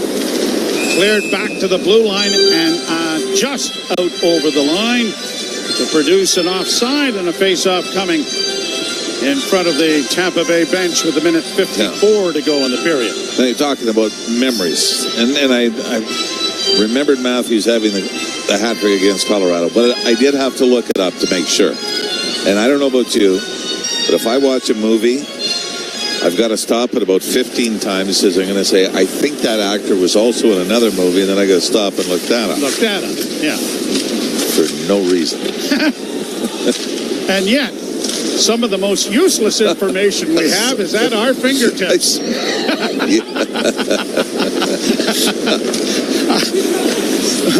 Say it like you mean it. Yeah, exactly.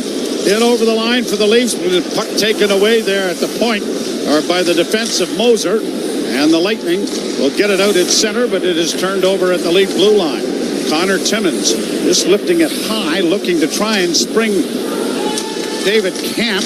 He can't. And the Leafs are going to get a change started here as the Lightning get it out, but a pass is out of the reach of its intended receiver and then sprung the other way. Nylander closes in a goal. Oh, and Robertson just was thwarted there at the side of the net. Great opportunity set up by Willie. Kept in then by McCabe. Tavares over to the left wing side to Benoit. Benoit punches it around back of the net. Robertson comes out of the scrum to get it to the point, and the Benoit shot is off the mark wide. Rebound controlled here by Chafee and across the line. Trying to drive the net. Here's Geekie. He did, and it went off his stick and went wide, and now we got a hook. Yeah, I think this is a legit call as Tampa with a late threat here in the dying seconds of the second period. 2-minute minor for hooking. And John Tavares is going to go for the hook.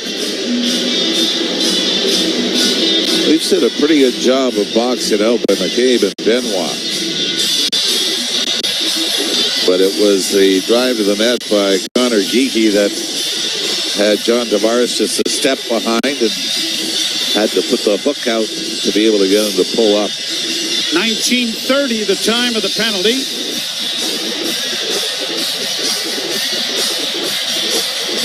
Leafs just one man short this time, and the intermission will help dissect it as the pass goes over on the far side and now comes back. Hagel a shot. Chris Tanev blocked another one. How many blocked shots has he got tonight? I think they confirm it with bruises after the game, right? Yeah, I would think that's an accurate assessment. They do a body scan. He must have an MRI done after every game. Shot at the point. That was blocked by Stolarz, but he's got a lot more equipment on it. And it shot out and down the ice. And there's the horn. The only criticism of Tanev really is rebound control. He gives up. A lot of the rebounds go right back out in front, but he has been as advertised. I mean, as advertised. You knew that's what you were going to get. But also that leads to injuries, and it always seems at every game that he's almost hurt. But fortunately for the Leafs and for Chris Tanev, they got a 5-1 lead after 2. 5 blocked shots at this point for Chris Tanev. It is a 5-1 Toronto lead after 40 minutes. We'll step aside for Anthony Stewart and Jim Taddy. You're listening to Molson Leaf Hockey on TSN 1050 and the Maple Leafs Radio Network. There's no competition in club soccer quite like the UEFA Champions League. And the biggest matches are on Sirius XM FC. Belly is driving, scores! Don't miss a rematch of last year's final as Real Madrid battles Borussia Dortmund. Get us in! Top right corner! Real Madrid versus Dortmund, Tuesday at 3 Eastern on Sirius XM FC 157 and streaming on the all-new Sirius XM app. The Power Play with Steve Koulias. You either put up or shut up. Marchand does, Doughty does, Stone does. And if you don't have enough of those players, get rid of them, because they'll make you lose. They'll frustrate the fan base. I want people that are with me, rowing in the same direction. And if you can't, get out of town. We'll find someone who can. The Power Play, weekdays 3 p.m. Eastern on NHL Network Radio, Sirius XM 91, and the Sirius XM app. Hockey 24/7 on Sirius XM NHL Network Radio. This is the NHL. These are pros. You don't want guys to put good power play units on, don't take penalties. You don't want good power play units to score goals when you've given up a whole bunch, kill them. You don't like it, do something about it. If you want to reward your guys who had a good game with a chance to get some more goals and points, do it. If I was a coach, I wouldn't care. Who cares? Worry about your own team. Don't worry about mine. Sirius XM NHL Network Radio, Sirius XM 91, and on your schedule with the Sirius XM app. NHL Morning Skate. Michael Bunting of the Pittsburgh Penguins. You've always had the great ability to play with great players. I think my style of play complements the top dogs, as you will, like kind of go to those harder areas in the corner in front of the net and kind of create space for them and get them the puck and, help them create offense off of that. So kind of found a little niche with that. NHL Morning Skate with Scott Laughlin and Gord Stolarz. Weekdays 7 a.m. Eastern on NHL Network Radio, Sirius XM 91, and the Sirius XM app.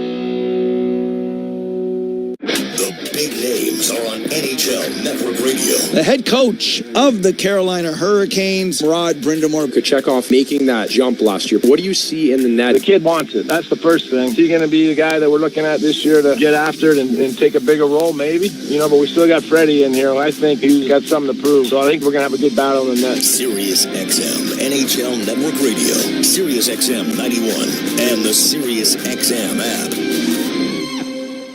From in the crease to in the locker room. Flyers defenseman Travis Sanheim. Is it a rebuild type thing? Is it definitely a playoff team in your mind? I think last season, I don't know if anyone in our room was saying rebuild. We thought that we could surprise some teams, and I think we did that. A lot of guys that are coming back, and then obviously adding neat stuff is going to be huge. So, we're looking forward to getting started and seeing if we can build off of last season. Sirius XM NHL Network Radio, Sirius XM 91, and on your schedule with the Sirius XM app. No one keeps you closer to U.S. soccer than Sirius XM FC. We're now joined by U.S. men's national team head coach Mauricio Pochettino. The country is about to compete, to win, and to give everything. What we need to translate to the fans, we need to be protagonists, we need to be aggressive team, an entertainment team, because we are USA and the culture is about to win. Hear more from Mauricio Pochettino on the Sirius XM app. Just search FC. Hudson here with an important announcement. You can listen to your favourite Sirius XM FC shows on the all-new Sirius XM app, now available for all subscribers. Canadian Leafs hockey is on TSN 1050 and the Leafs Radio Network. The Leafs live here. Back to the point to Hedman, to Hagel, back to Kucherov, a pass to Hagel, a shot. That's knocked down, the rebound. No! Kept out! Holy mackerel, what a save! Anthony Stolarz reaches behind him. The puck's on the goal line, but he gets a glove on it. Oh, what a save that was. Leafs 5-1 over Tampa after 40 minutes of play. TSN After 40 is brought to you by 241 Pizza. Give yourself a high five. Buy any large traditional pizza. Get up to 3 medium one-topping pizzas for $5 each. 241pizza.com. Jim Taddy, Anthony Stewart, live from Scotiabank Arena. Anthony Stolarz actually started the offensive outburst on the power play when he headmanned the puck down the zone into the Tampa zone, and a goal erupts on a power play, and he just stole the period, didn't he? Yes, well, I think his nickname is Stelarz, because he's been stealing a lot of goals. Stoli the goalie, but great head manning pass there to McMahon, who ended up giving it to Nylander. But for me, I think the turning point, the TSN turning point, I'm officially allowed to say that, was that 5-on-3 penalty kill. Yes. And what that does when your specialty teams are special and you own that battle, you have those easy wins. And we talked about an 82-game season, you need a couple easy wins. Through 40 minutes, they seem like they're trending their way towards that. But Stolarz has been great. He's come as advertised. Big, calm, cool, collective. He's square to the puck. He's making it just look like a walk in the park, and it's just making it easier for the Toronto Maple Leafs to go off on offense, knowing if they falter a little bit, which they haven't, he's going to be there to stop the puck. There's so much to unpack here. So the Leafs go up 2-1, 3-1, 4-1. They chase Vasileski, and on the next shift off that opening or off that face-off after that goal, Tampa absolutely floods the Leaf zone, causes all kinds of chaos, and that draws the 5-on-3 right there. Yeah, it did, and that was probably out of their playbook. Let's try to find a way to change momentum here. But the Leafs have done a pretty good job of staying disciplined. And, I tweeted a little something about that. How do you get 2 minutes for taking the helmet off, but you're able to do that in a fight? But we're not here to debate the rules. But I think for Toronto, again, they've just been playing a routine game, playing above the puck, coming in waves, good puck support, good puck movement. What I've noticed from the D, it's on their stick, up their stick. OEL's been a bully out there. Tanev has been a shot blocking machine as well. But the routine plays are routine. They're starting on time. They're finishing the periods very, very strongly. They're starting to play Craig Berube hockey. The Knies goal, absolutely, just a sort of an insult to injury type goal if you're a Tampa fan, because two Tampa players cancel their own ticket in the neutral zone, and he goes right in and scores. Well, that started a couple of minutes before on that 3-on-2 or 3-on-1 that they had, where he just bullied his way through the defense. So he's almost like a bull in a china shop. When you see him coming at you full force, you have no choice but to maybe go on your heels. So I'm not saying, they saw him coming and they got cold feet. No, but they were just aware that, hey, we got to get a proper gap, and the two defenders ended up bumping into each other. But what is more impressive is it's not just him coming in and shooting at 5-hole. He does a little toe drag where he changes the angle of the shot. It's ever so slightly, but if you saw in the replay, the puck goes up and almost around and through the 5-hole. So he has a really, really good scoring touch. He could have had 2-3 that period. His line's been amazing too with Austin Matthews with the puck movement, but we're starting to see the evolution of some players, and Knies is high on that list as well. Yeah, I totally agree with the evolution part. So we're talking about from 156 to 1402, which is roughly 12 minutes of action. There's 5 or 4 goals in there that blow this thing wide open, but it's the result of how they played in the first period too, isn't it? It is, and the little things, right? Getting pucks deep, chipping pucks in, getting up. They might not seem like big things in the moment, but it just leads to taking away the will from your opponent, and those little details, those small little nuances of the game lead to big things, like getting 3-on-2s, getting 2-on-1s. You saw in the one Nylander goal, a small detail, Bobby McMahon taking a hit to make a play. I haven't seen that play in a while, and that's something that you stress every day in the National Hockey League. He came in, sacrificed his body for a 2-on-1 for Nylander to go and make that play. So it's been fun to watch. And when I run out of adjectives, Tats, I say it's a treat. It's been a very treat to watch it from up top. Really good treat tonight. You've used all the words. Let's go to the Pacioretty goal, just because it chased Vasileski. I mean, that was just picked a spot, didn't it? Yeah, and they took a look at it. I don't think it was offside. Maybe with the defender going to the net, did it maybe hit a hand or something like that? But I was caught off guard just how quick that release was. It was almost like a chip shot or a bank shot, whatever it may be. But Pacioretty is used to scoring goals. He's used to scoring goals in bunches. He came in as a rookie with the Montreal Canadiens, scoring 39 goals. So for him, that's what he's brought in to do. I think for him, he's going to be a constant in this lineup. It's going to take a couple weeks. By 10, 12, 15 games, you'll probably see him being a regular. And as expected, I think when he came in here and signed, 20 goals is definitely on his radar. I'm going to throw 2 stats at you, which one means a lot and the other means absolutely nothing, but it is noteworthy. Tanev has 5 blocked shots, which tells you a lot.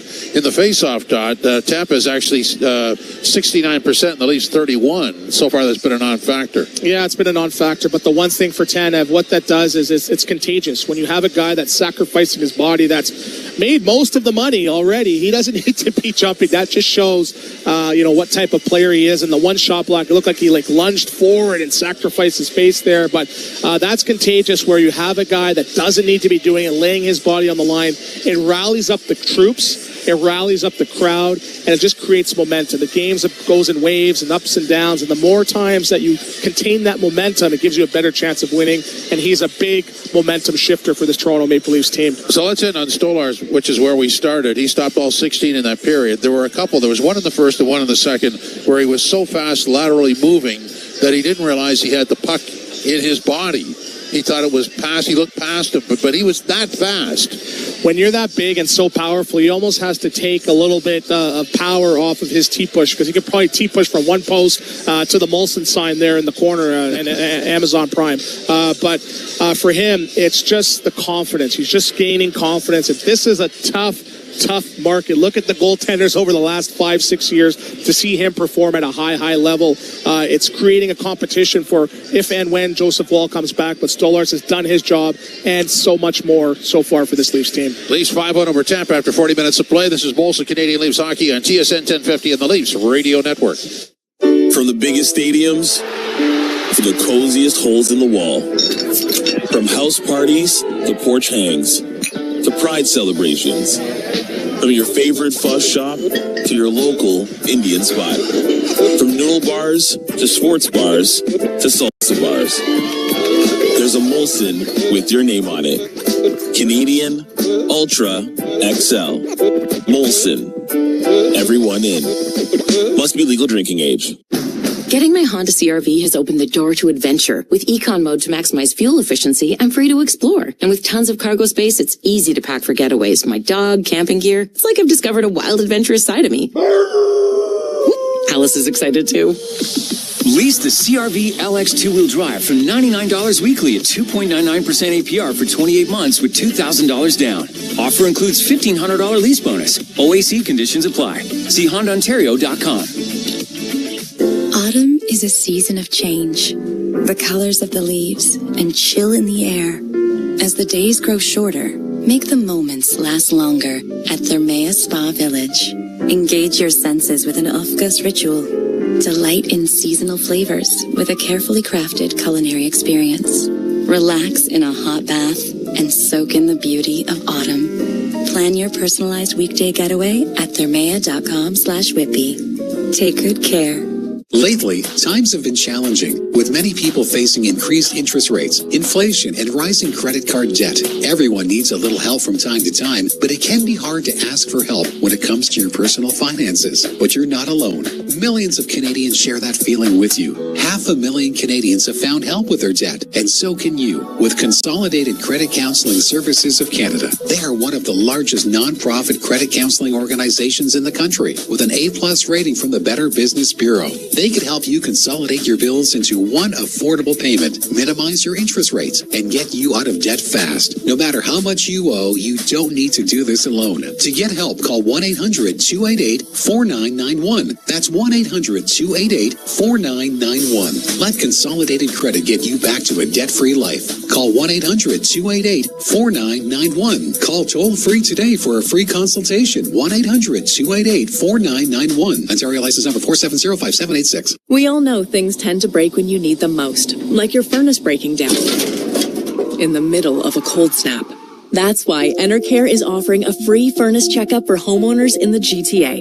That's a $99 value. If your furnace has any issues, our Enercare experts can fix it, or we can get you a new one as soon as the next day. Don't get stuck shivering. Keep your home comfortable with Enercare. Terms and conditions apply. Visit enercare.ca. Enercare. Experts at home. By Maple Toyota. You don't have to go out of town for a great new Tundra or RAV4 gas or hybrid. Maple Toyota has them in stock and ready to deliver. Visit mapletoyota.com. This is the only game in the entire NHL tonight. 5-1 for the Leafs over Tampa after 40 minutes of play. Shots on goal. Stolarz has stopped 26 of 27. The Tampa goalies have stopped 14 of 19. 5-1. Third period is next. Molson Canadian Leafs Hockey on TSN 1050, the iHeartRadio app, and the Leafs Radio Network. Want to hear something scary? Spirits are swirling in the SiriusXM app with creepy Halloween treats. Drift into the dark with Scream Radio. Here's Johnny. Or ride with the devil into Nitro's Halloween Headbangers. Find even more monstrous fun right now on the SiriusXM app. Just search Halloween. The Power Play with Steve Coulias. You either put up or shut up. Marchand does, Doughty does, Stone does. And if you don't have enough of those players, get rid of them, because they'll make you lose. They'll frustrate the fan base. I want people that are with me, rowing in the same direction. And if you can't, get out of town. We'll find someone who can. The Power Play, weekdays 3 p.m. Eastern on NHL Network Radio, SiriusXM 91, and the SiriusXM app. No one keeps you closer to U.S. soccer than SiriusXM FC. We're now joined by U.S. men's national team head coach Mauricio Pochettino. The country is about to compete, to win, and to give everything. What we need to translate to the fans, we need to be protagonists, we need to be aggressive team, an entertainment team, because we are USA and the culture is about to win. Hear more from Mauricio Pochettino on the SiriusXM app. Just search FC. Join me, Gord Stellick, and Scott Laughlin as we recap the night that was on NHL Morning Skate, weekday mornings at 7 a.m. Eastern on NHL Network Radio, SiriusXM 91. The biggest names in the game. Trying to get behind Ristolainen, walks in, put it between his legs, shoots it, score! NHL play-by-play on SiriusXM. Ray Hudson here with an important announcement. You can listen to your favorite SiriusXM FC shows on the all-new SiriusXM app, now available for all subscribers. Join me, Scott Laughlin, and Gord Stellick, along with former NHLer Mike Johnson for NHL Morning Skate, weekday mornings, 7 a.m. Eastern on NHL Network Radio, SiriusXM 91.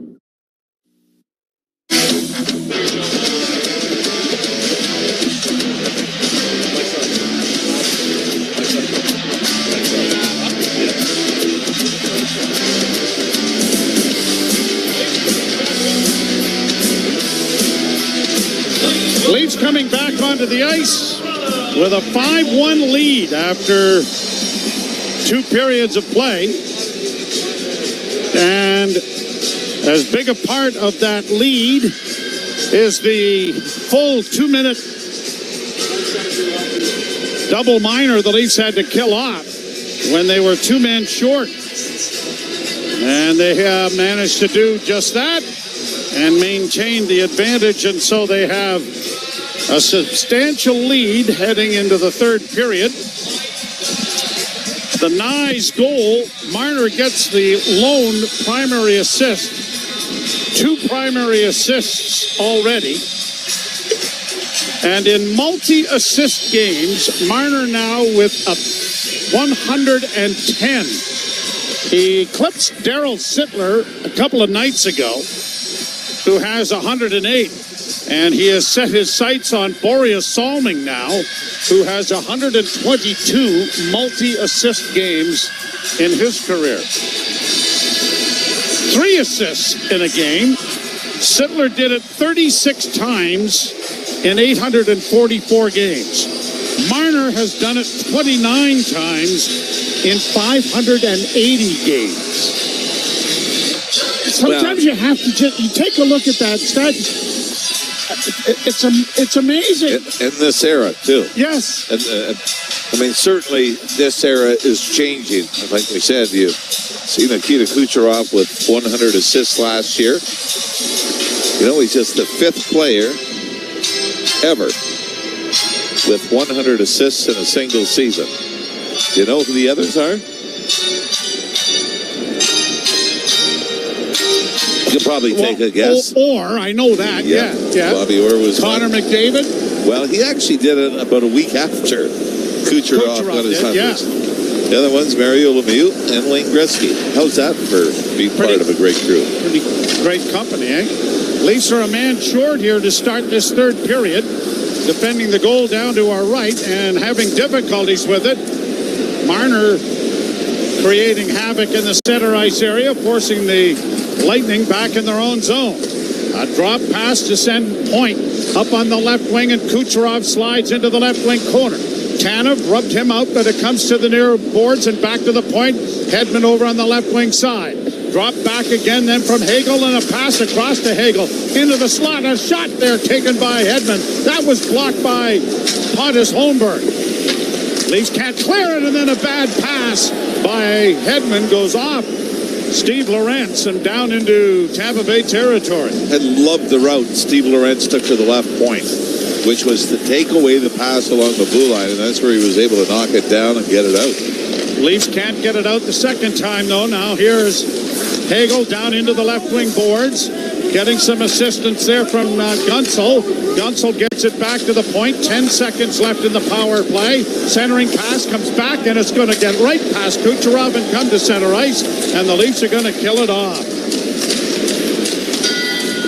3 straight penalty kills for the Maple Leafs, including a full 2 minutes of being 2 men short.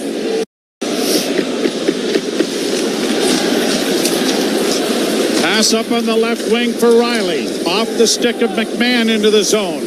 Domi hustles in there after it. Got it along the boards for McMahon. McMahon fanned on a pass back at the blue line. Whistles it off the near boards. And it is grabbed off by Tampa Bay and cleared out into neutral ice. In across the line comes Paul. Long shot blocked. Rebound cleared ahead. Nylander with speed down the right wing. In over the line with one man back from a sharp angle. Tried to get it in front of the net for McMahon, who was driving, but it was deflected by the Lightning defense into the corner. Now the Leafs get it out again. Nylander almost tipped that away. If he'd have got it past Littleberg, he was away to the races. Benoit regrouping with Connor Timmins. Simone Benoit carries out on the left wing, got tripped up.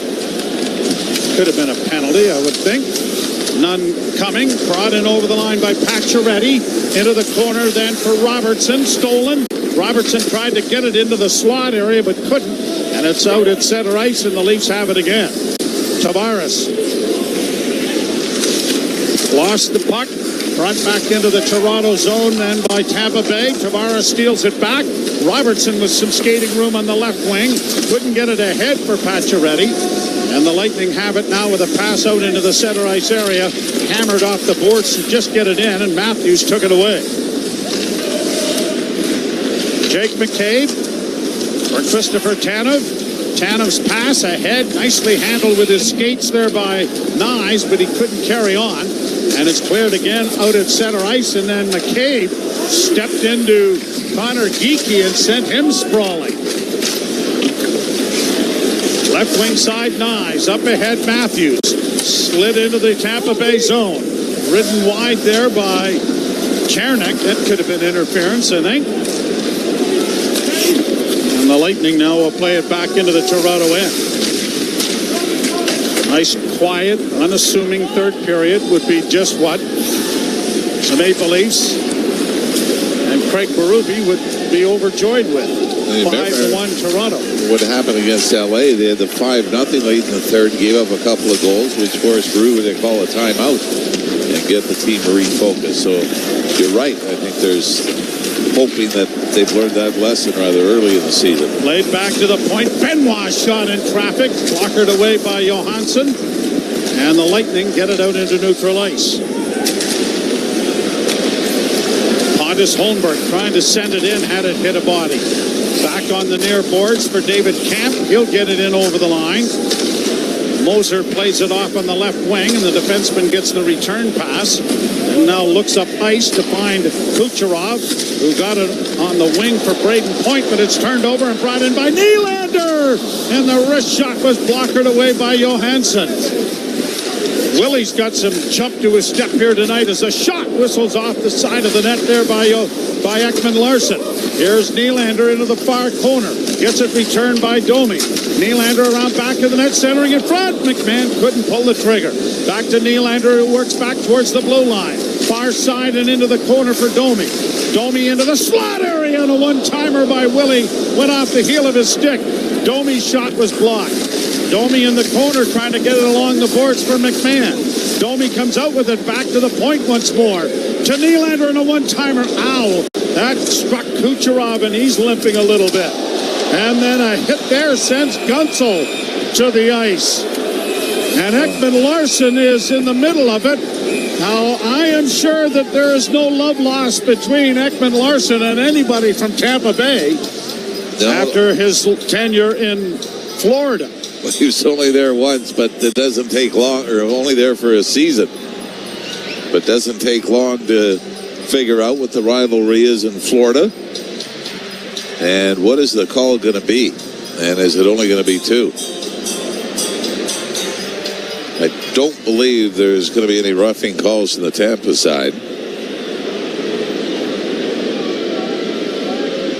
Officials have a brief conversation. There's the call. Number 95, 2-minute minor for interference. All right, so it's going to be an interference penalty. By the way, quickly looked up how many career hat tricks Willie Nylander has had. And I was surprised. How many do you think? Just off the top of your head. I was wrong. 3? 1. Wow. 2017 in Boston against the Bruins. Wow. Yeah.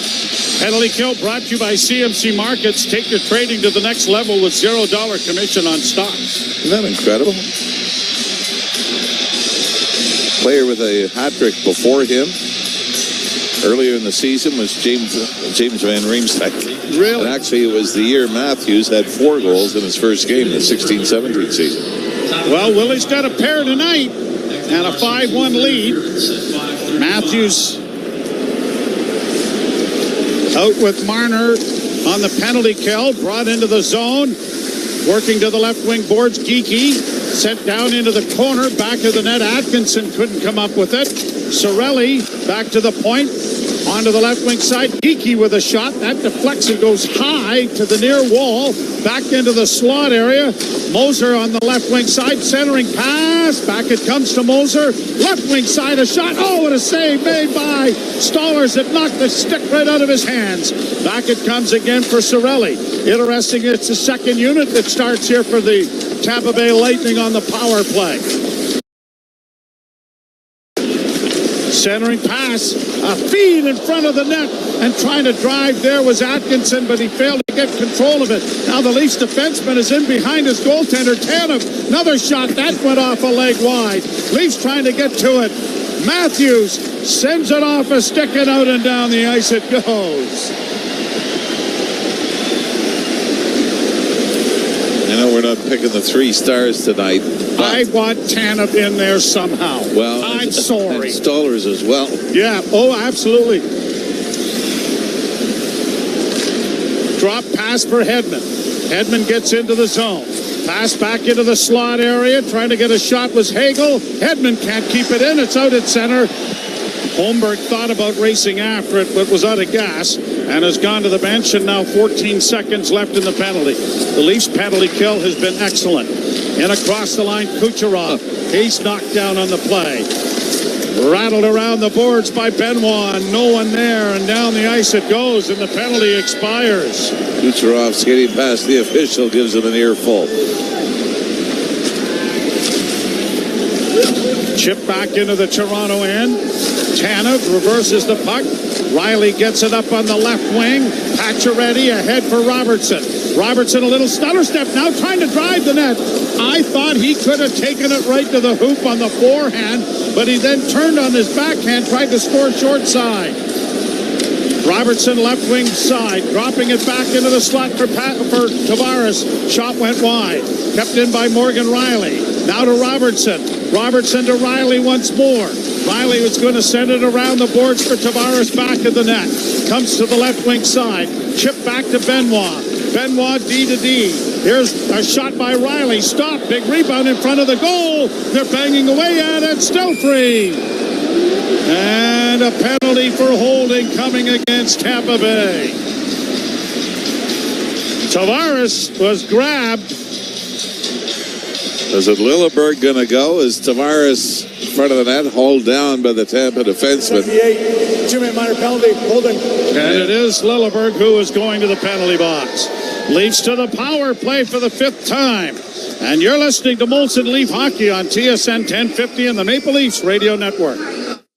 Now through November 1st, SiriusXM is giving away a pair of tickets to every MLB postseason game through the World Series. Listen to MLB Network Radio for the clues and be the first caller to correctly name the postseason hero, and you'll receive a pair of tickets to an MLB postseason game. MLB Network Radio has your chance to win on SiriusXM 89 and the all-new SiriusXM app. No transportation will be included in connection with these prizes. For full contest information and official rules, visit SiriusXM.com/MLB postseason heroes. No purchase necessary. Open only to current SiriusXM subscribers prior to September 22nd. Must be a U.S. resident over the age of 18. The Power Play with Steve Coolius. You either put up or shut up. Marchand does, Doughty does, Stone does. And if you don't have enough of those players, get rid of them, because they'll make you lose. They'll frustrate the fan base. I want people that are with me, rowing in the same direction. And if you can't, get out of town. We'll find someone who can. The Power Play. Weekdays 3 p.m. Eastern on NHL Network Radio, SiriusXM 91, and the SiriusXM app. No one keeps you closer to U.S. soccer than SiriusXM FC. We're now joined by U.S. men's national team head coach Mauricio Pochettino. The country is about to compete, to win, and to give everything. What we need to translate to the fans, we need to be protagonists, we need to be aggressive team, an entertainment team, because we are USA and the culture is about to win. Hear more from Mauricio Pochettino on the SiriusXM app. Just search FC. Join me, Gord Stellick, and Scott Laughlin as we recap the night that was on NHL Morning Skate, weekday mornings at 7 a.m. Eastern on NHL Network Radio, SiriusXM 91.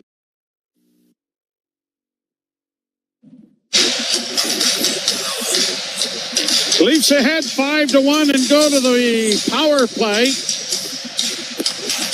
for the fourth time in the game. And the number one unit is in fact out. Subaru brought the power play brought to you by your Ontario Subaru dealers. Enjoy fall to the fullest with symmetrical full-time all-wheel drive. Pass in front of the net, knocked away to the near corner. Trying to get it back to Ekman Larsson, but it's going to be cleared all the way down on Stolarz, who is going to play it off now to Ekman Larsson. That's confidence, isn't it? Oh, two Tampa guys coming in on him, and all the players just peel off saying, we're open. Yep. Pass back in for Matthews, and a backhand is stopped by Johansson. Well, he got robbed of a wonderful assist, Anthony Stolarz did in the second period when he made the quick up, and the Leafs ended up scoring. I think that was on the power play, too. Is that not the power play goal that they scored? The Matthews goal, yeah. Coming on the rebound. Draw to the left of Johansson. The Leafs drove Andre Vasileski from the net in the second period. At the point, kept in by Ekman Larsson, around to the far side for Matthews. Got away from one man. Still with it, saucered into the corner. Centering pass by Marner, though, was intercepted, and it is shot down the ice. Oliver Ekman Larsson back in his own zone. Waits for Marner and Nylander to come back. Now Willie starts through center. Nylander to the line and in on the right side. Marner a centering pass. Tavares a shot. And sprawling to block that was Moser. Puck comes back to the blue line. Ekman Larsson to Nylander. Nylander back to Ekman Larsson. Ekman Larsson down into the corner. Centering pass goes to Tavares. To Nylander closing. And he was looking for the hat trick there, but he set it over top of the goal. Ekman Larsson to Nylander at the far point. Settles things down. Returns the favor. Into the corner it comes to Marner. Coming right out. Oh, and he shot it high and wide of the goal. Matthews steals it back. Marner with it again. Off a stick. And it's going to come to center ice. Marner quickly brings it right back in again. On the wing to Willie. Back for Marner. In a goal. Tried to play it in front. Tavares holds, shoots, and he fired it wide. Far corner for Matthews. Matthews down low, back of the net. Centers back to the point. It comes to Morgan Riley. Riley holding. Leafs are changing. Here's Riley on the wing for Marner. Back it goes to Willie. Willie goes to the right wing corner with a shot that was stopped. Back of the net now with it.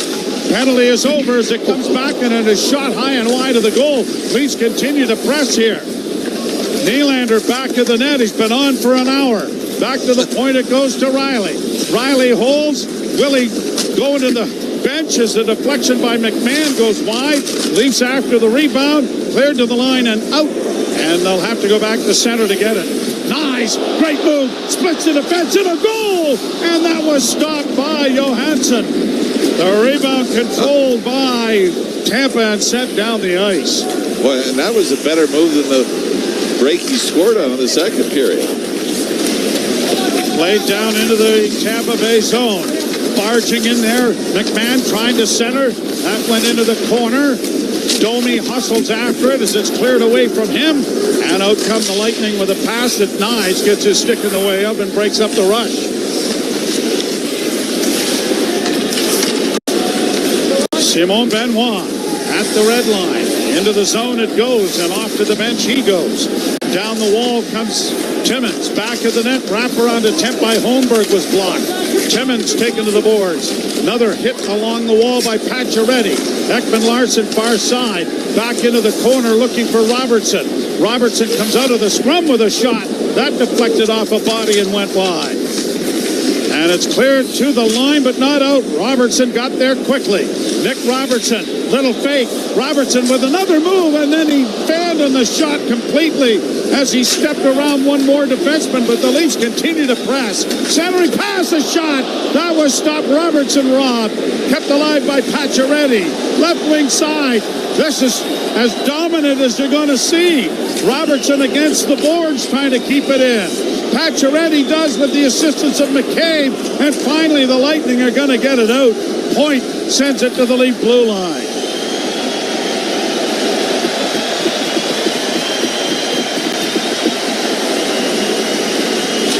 What a shift. The best part of this. Shifts. Yeah, but a 5-1 lead into the third period, and they're out shooting. Tampa 9-2. Played down into the Lightning zone. Geekie got it ahead, brought on by Cirelli through center. Cirelli back for Geekie, and he shot it high and wide of the net. Leafs battle for it back of the goal. Geekie has it taken away by Morgan Riley. Bank pass comes out at center, but it'll be too far for Bobby McMahon. And McDonough is back in his own zone. Got it ahead for Chernik. And McDonough and he are going to play catch with it with 6:27 left to play here in the period. Knife down into the Toronto zone. Bouncing puck cleared in front, and a wrist shot taken there by Atkinson went wide of the Toronto net. 29 shots apiece at this point, but the Leafs had to make up some ground, didn't they? That's what I mean. You would think that this is generally the... Now we've got Domi dropping the gloves here with Girgensons. And Girgensons and Domi going at it, but down on the ice, and Domi getting a couple in there for good measure after the fact. I think Girgensons hurt.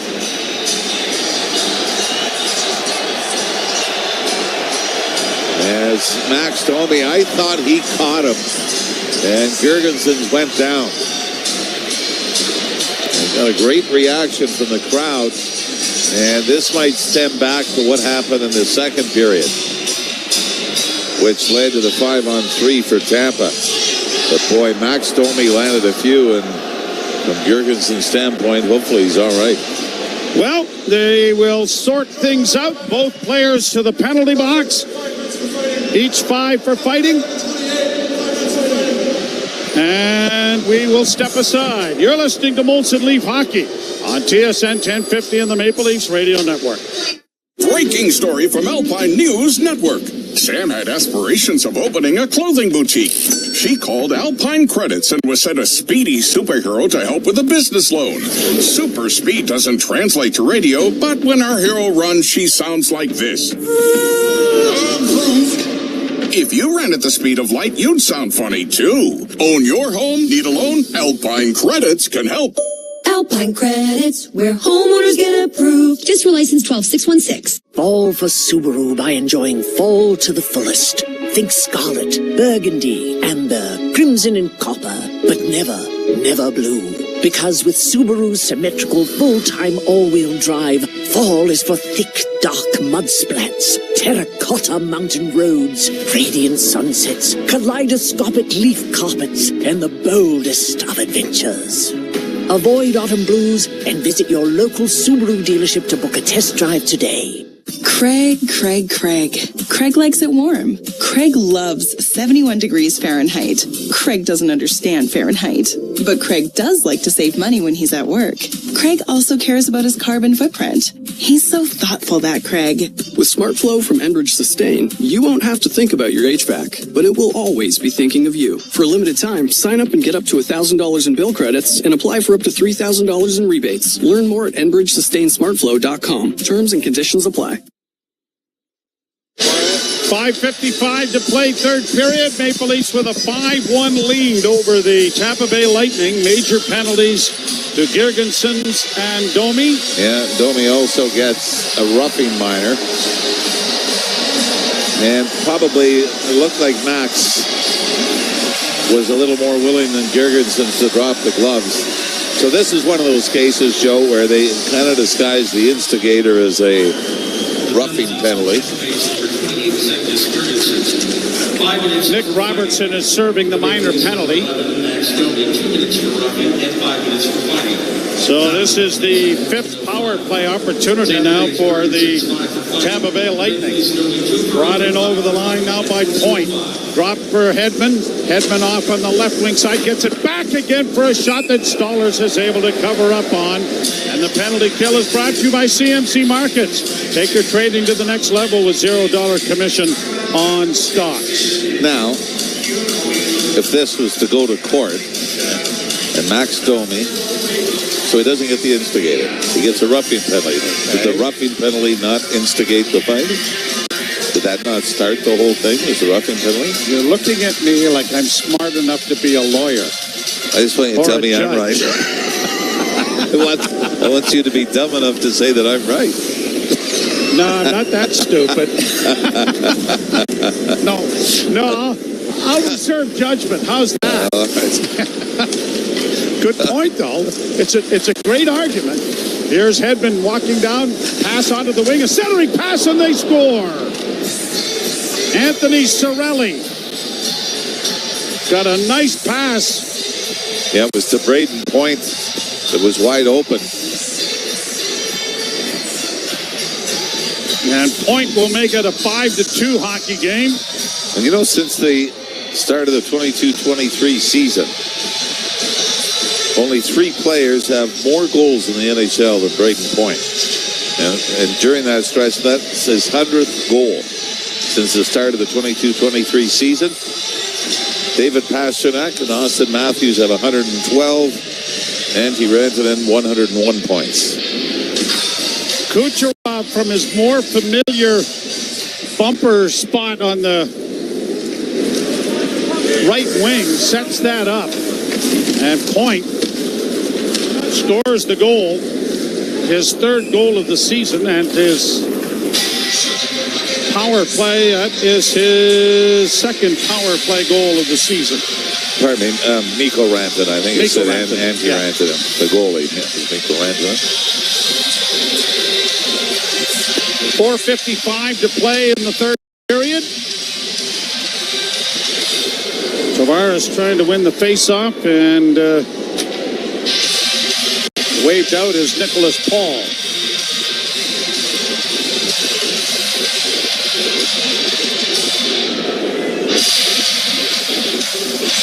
The draw scrum, but won by Tampa Bay, and a wrist shot doesn't make it through.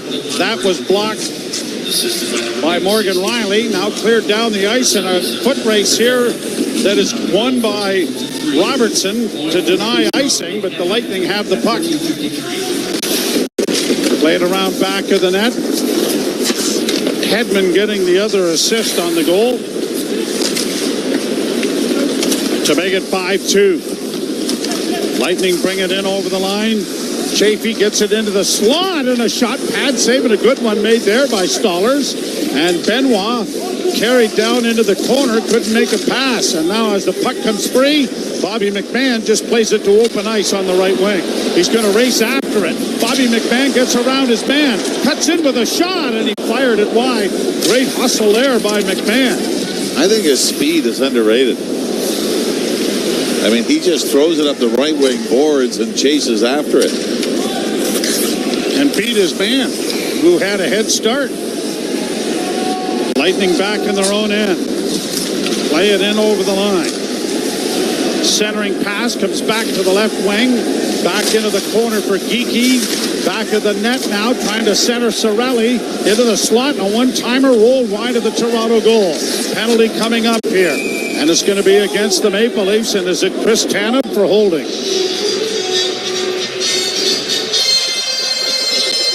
So the Lightning will go to their 6th power play. Toronto penalty number 8, 2-minute minor for holding the stick. Well, that's usually an automatic if they got it. And they did. It is a break here with 3:29 to play. You're listening to Molson Leaf Hockey on TSN 1050 and the Maple Leafs Radio Network. Here's what's happening on Sirius XM Sports. A Monday Night Football doubleheader in Sirius XM NFL Radio has you covered. At 8:15 Eastern, the Ravens look to keep it rolling against the Bucs in Tampa Bay, followed by the Chargers and Cardinals at 9 Eastern from Arizona. Catch all the action on Channel 88. Sirius XM Sports, wherever you are, your team plays here. Hockey 24/7 on Sirius XM NHL Network Radio. This is the NHL. These are pros. You don't want guys to put good power play units on, don't take penalties. You don't want good power play units to score goals when you've given up a whole bunch, kill them. You don't like it, do something about it. If you want to reward your guys who had a good game with a chance to get some more goals and points, do it. If I was a coach, I wouldn't care. Who cares? Worry about your own team. Don't worry about mine. Sirius XM NHL Network Radio. Sirius XM 91. And on your schedule with the Sirius XM app. NHL Morning Skate. Michael Bunting of the Pittsburgh Penguins. You've always had the great ability to play with great players. I think my style of play complements the top dogs, as you will, like kind of go to those harder areas in the corner in front of the net and kind of create space for them and get them the puck and, help them create offense off of that. So kind of found a little niche with that. NHL Morning Skate with Scott Laughlin and Gord Stolarz. Weekdays 7 a.m. Eastern on NHL Network Radio. Sirius XM 91 and the Sirius XM app. Hudson here with an important announcement. You can listen to your favorite Sirius XM FC shows on the all-new Sirius XM app, now available for all subscribers. To the right of Anthony Stolarz. And they're going with, 6 attackers. Why wouldn't you, right? Yeah, cleared out and down the ice, but not far enough to get to the goal. And so going back is Hedman. Hedman carries to center and to the line. Hedman flips it in on the left wing. Centering pass to the side of the goal. Blockered away there by Stolarz. Grabbed off by Marner. Backhanded. And cut off by Hedman in the center ice area. Hedman to the near side. Kucherov drops it back for Point. Point brings it to center. Laid it into the corner. In against the boards there was Benoit, centering pass. Matthews got it ahead. Marner couldn't control the puck in the neutral zone to get a chance at the empty net. Now Kucherov back in over the line. A pass into the slot area. Shot. Big save made by Stolarz. And it's cleared into the corner. Hey, we've had one goalie goal scored this year. Maybe we get another. Kucherov, as the puck goes into the corner, chopped out and rung around the boards, but Kucherov is going to keep it in. Kucherov down low, getting it back. The Leafs didn't get a chance to change penalty killers. Now they won't either, as Marner has to stay on. They got one exchange. Back to the point. Off on the near boards for Kucherov. Kucherov holds back to the blue line. Gensel's stick got knocked right out of his hands by someone. Cleared back to the near boards with 1:58 to go. 27 in the penalty. Back to Kucherov again. Cross ice pass. Hagel back to Hedman. Hedman holding. Looking in the near side. Kucherov couldn't come up with it cleanly. Stolen almost by Matthews. He can't get it out though. Played off on the left wing side. Back to the point again. Broken stick. Matthews blocks it. And it's out at center ice. Boy, Matthews and Marner both out for the entirety. And then the Leafs with a long shot there by Pontus Holmberg. And it went over the net. Centering pass. They'll score. No goal. No, they're waving it off. Pontus Holmberg. They're going to say it was a hand pass.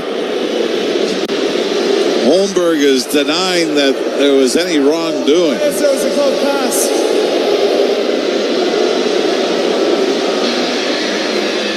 Gonna have to see this again, a aren't little we? look at the video to see. No. He's got the shot block, but Matthews and Marner out for the entire 2 minutes. The time short. Here we go. It was Lorentz. Lorentz dropped it and played it. Yeah. Lorentz dropped it off his glove. Now, can the Leafs... I know you can challenge if they missed the hand pass. I don't know if you can challenge when they've waved it off. I mean, the whistle did not go before the puck was in the net. I mean, it's a blown call. Not that it's going to matter, but Holmberg is saying to the officials, look, did you not see the video?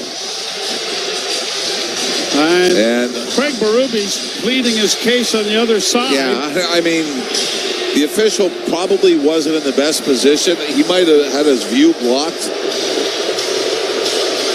But if this is the worst thing that happens this year, I think Craig Berube and the Leafs will take it.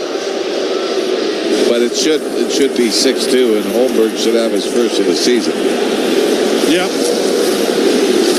And Steven Lorentz should have his third point. No kidding. Cleared out at center. The goaltender is back in the net.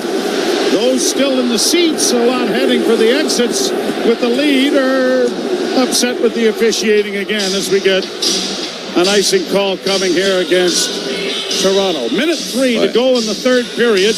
The Leafs trying to put this one to bed. Let's put it this way. If it was a one-goal game, and that was missed, you might feel a little more incensed about it. No kidding. Well, can you imagine you do that, and then the team comes back and ties it at the other end? Yeah. Draw one by the Maple Leafs. And it is launched out into the center ice area. And passed by David Camp, knocked away. Lorenz going to the bench. As the Lightning send it high over top of the goal into the Leaf zone. Round on the far side for Tavares. Poked out at center ice. Brought right back in again by the Lightning. Interesting maybe here that Nylander's not on the ice. The Tavares line with Robertson and... Yeah, I think it's about getting Nick Robertson. Maybe some more ice time. Tavares can't get it out as it goes back of the goal. Centering effort tied up. 10 seconds left in this one. And the Leafs are going to go to their 4th win of the season against 2 losses. Extra shoving on the far side. Yzerman is in the middle of it. And so is Jake McCabe. He's got his gloves off and is throwing some punches here. And so things have heated up dramatically. Lilleberg is in the middle of it. Benoit's been taken down. Lilleberg throwing punches. And this presses on just a little bit more. Somebody down there is being pretty vocal. I don't know whether it's the referee or maybe Connor Geekie screaming at somebody. Pacioretty and Geekie having a little bit of a chuckle at this. When's the last time we've seen a Leaf team engage physically as much as we've seen the start of this season? Like we said, it's that fine mix and getting that offense that they've had over the last few years clicking with the heavier, stronger defensive play. And even though I don't know if a lot of the goals that the Leafs were able to score tonight would go on any highlight reel, you need a whole lot of ugly goals to have success in the postseason. And the Leafs, more physical team in this one, end it in a physical manner. They open the game up with a 4-goal second period and take a 5-1 lead into the third. They surrender a power play goal, but that is all she wrote as the Tampa Bay Lightning go down by a score of 5-2. We will be back with you on, tomorrow night when the Columbus Blue Jackets entertain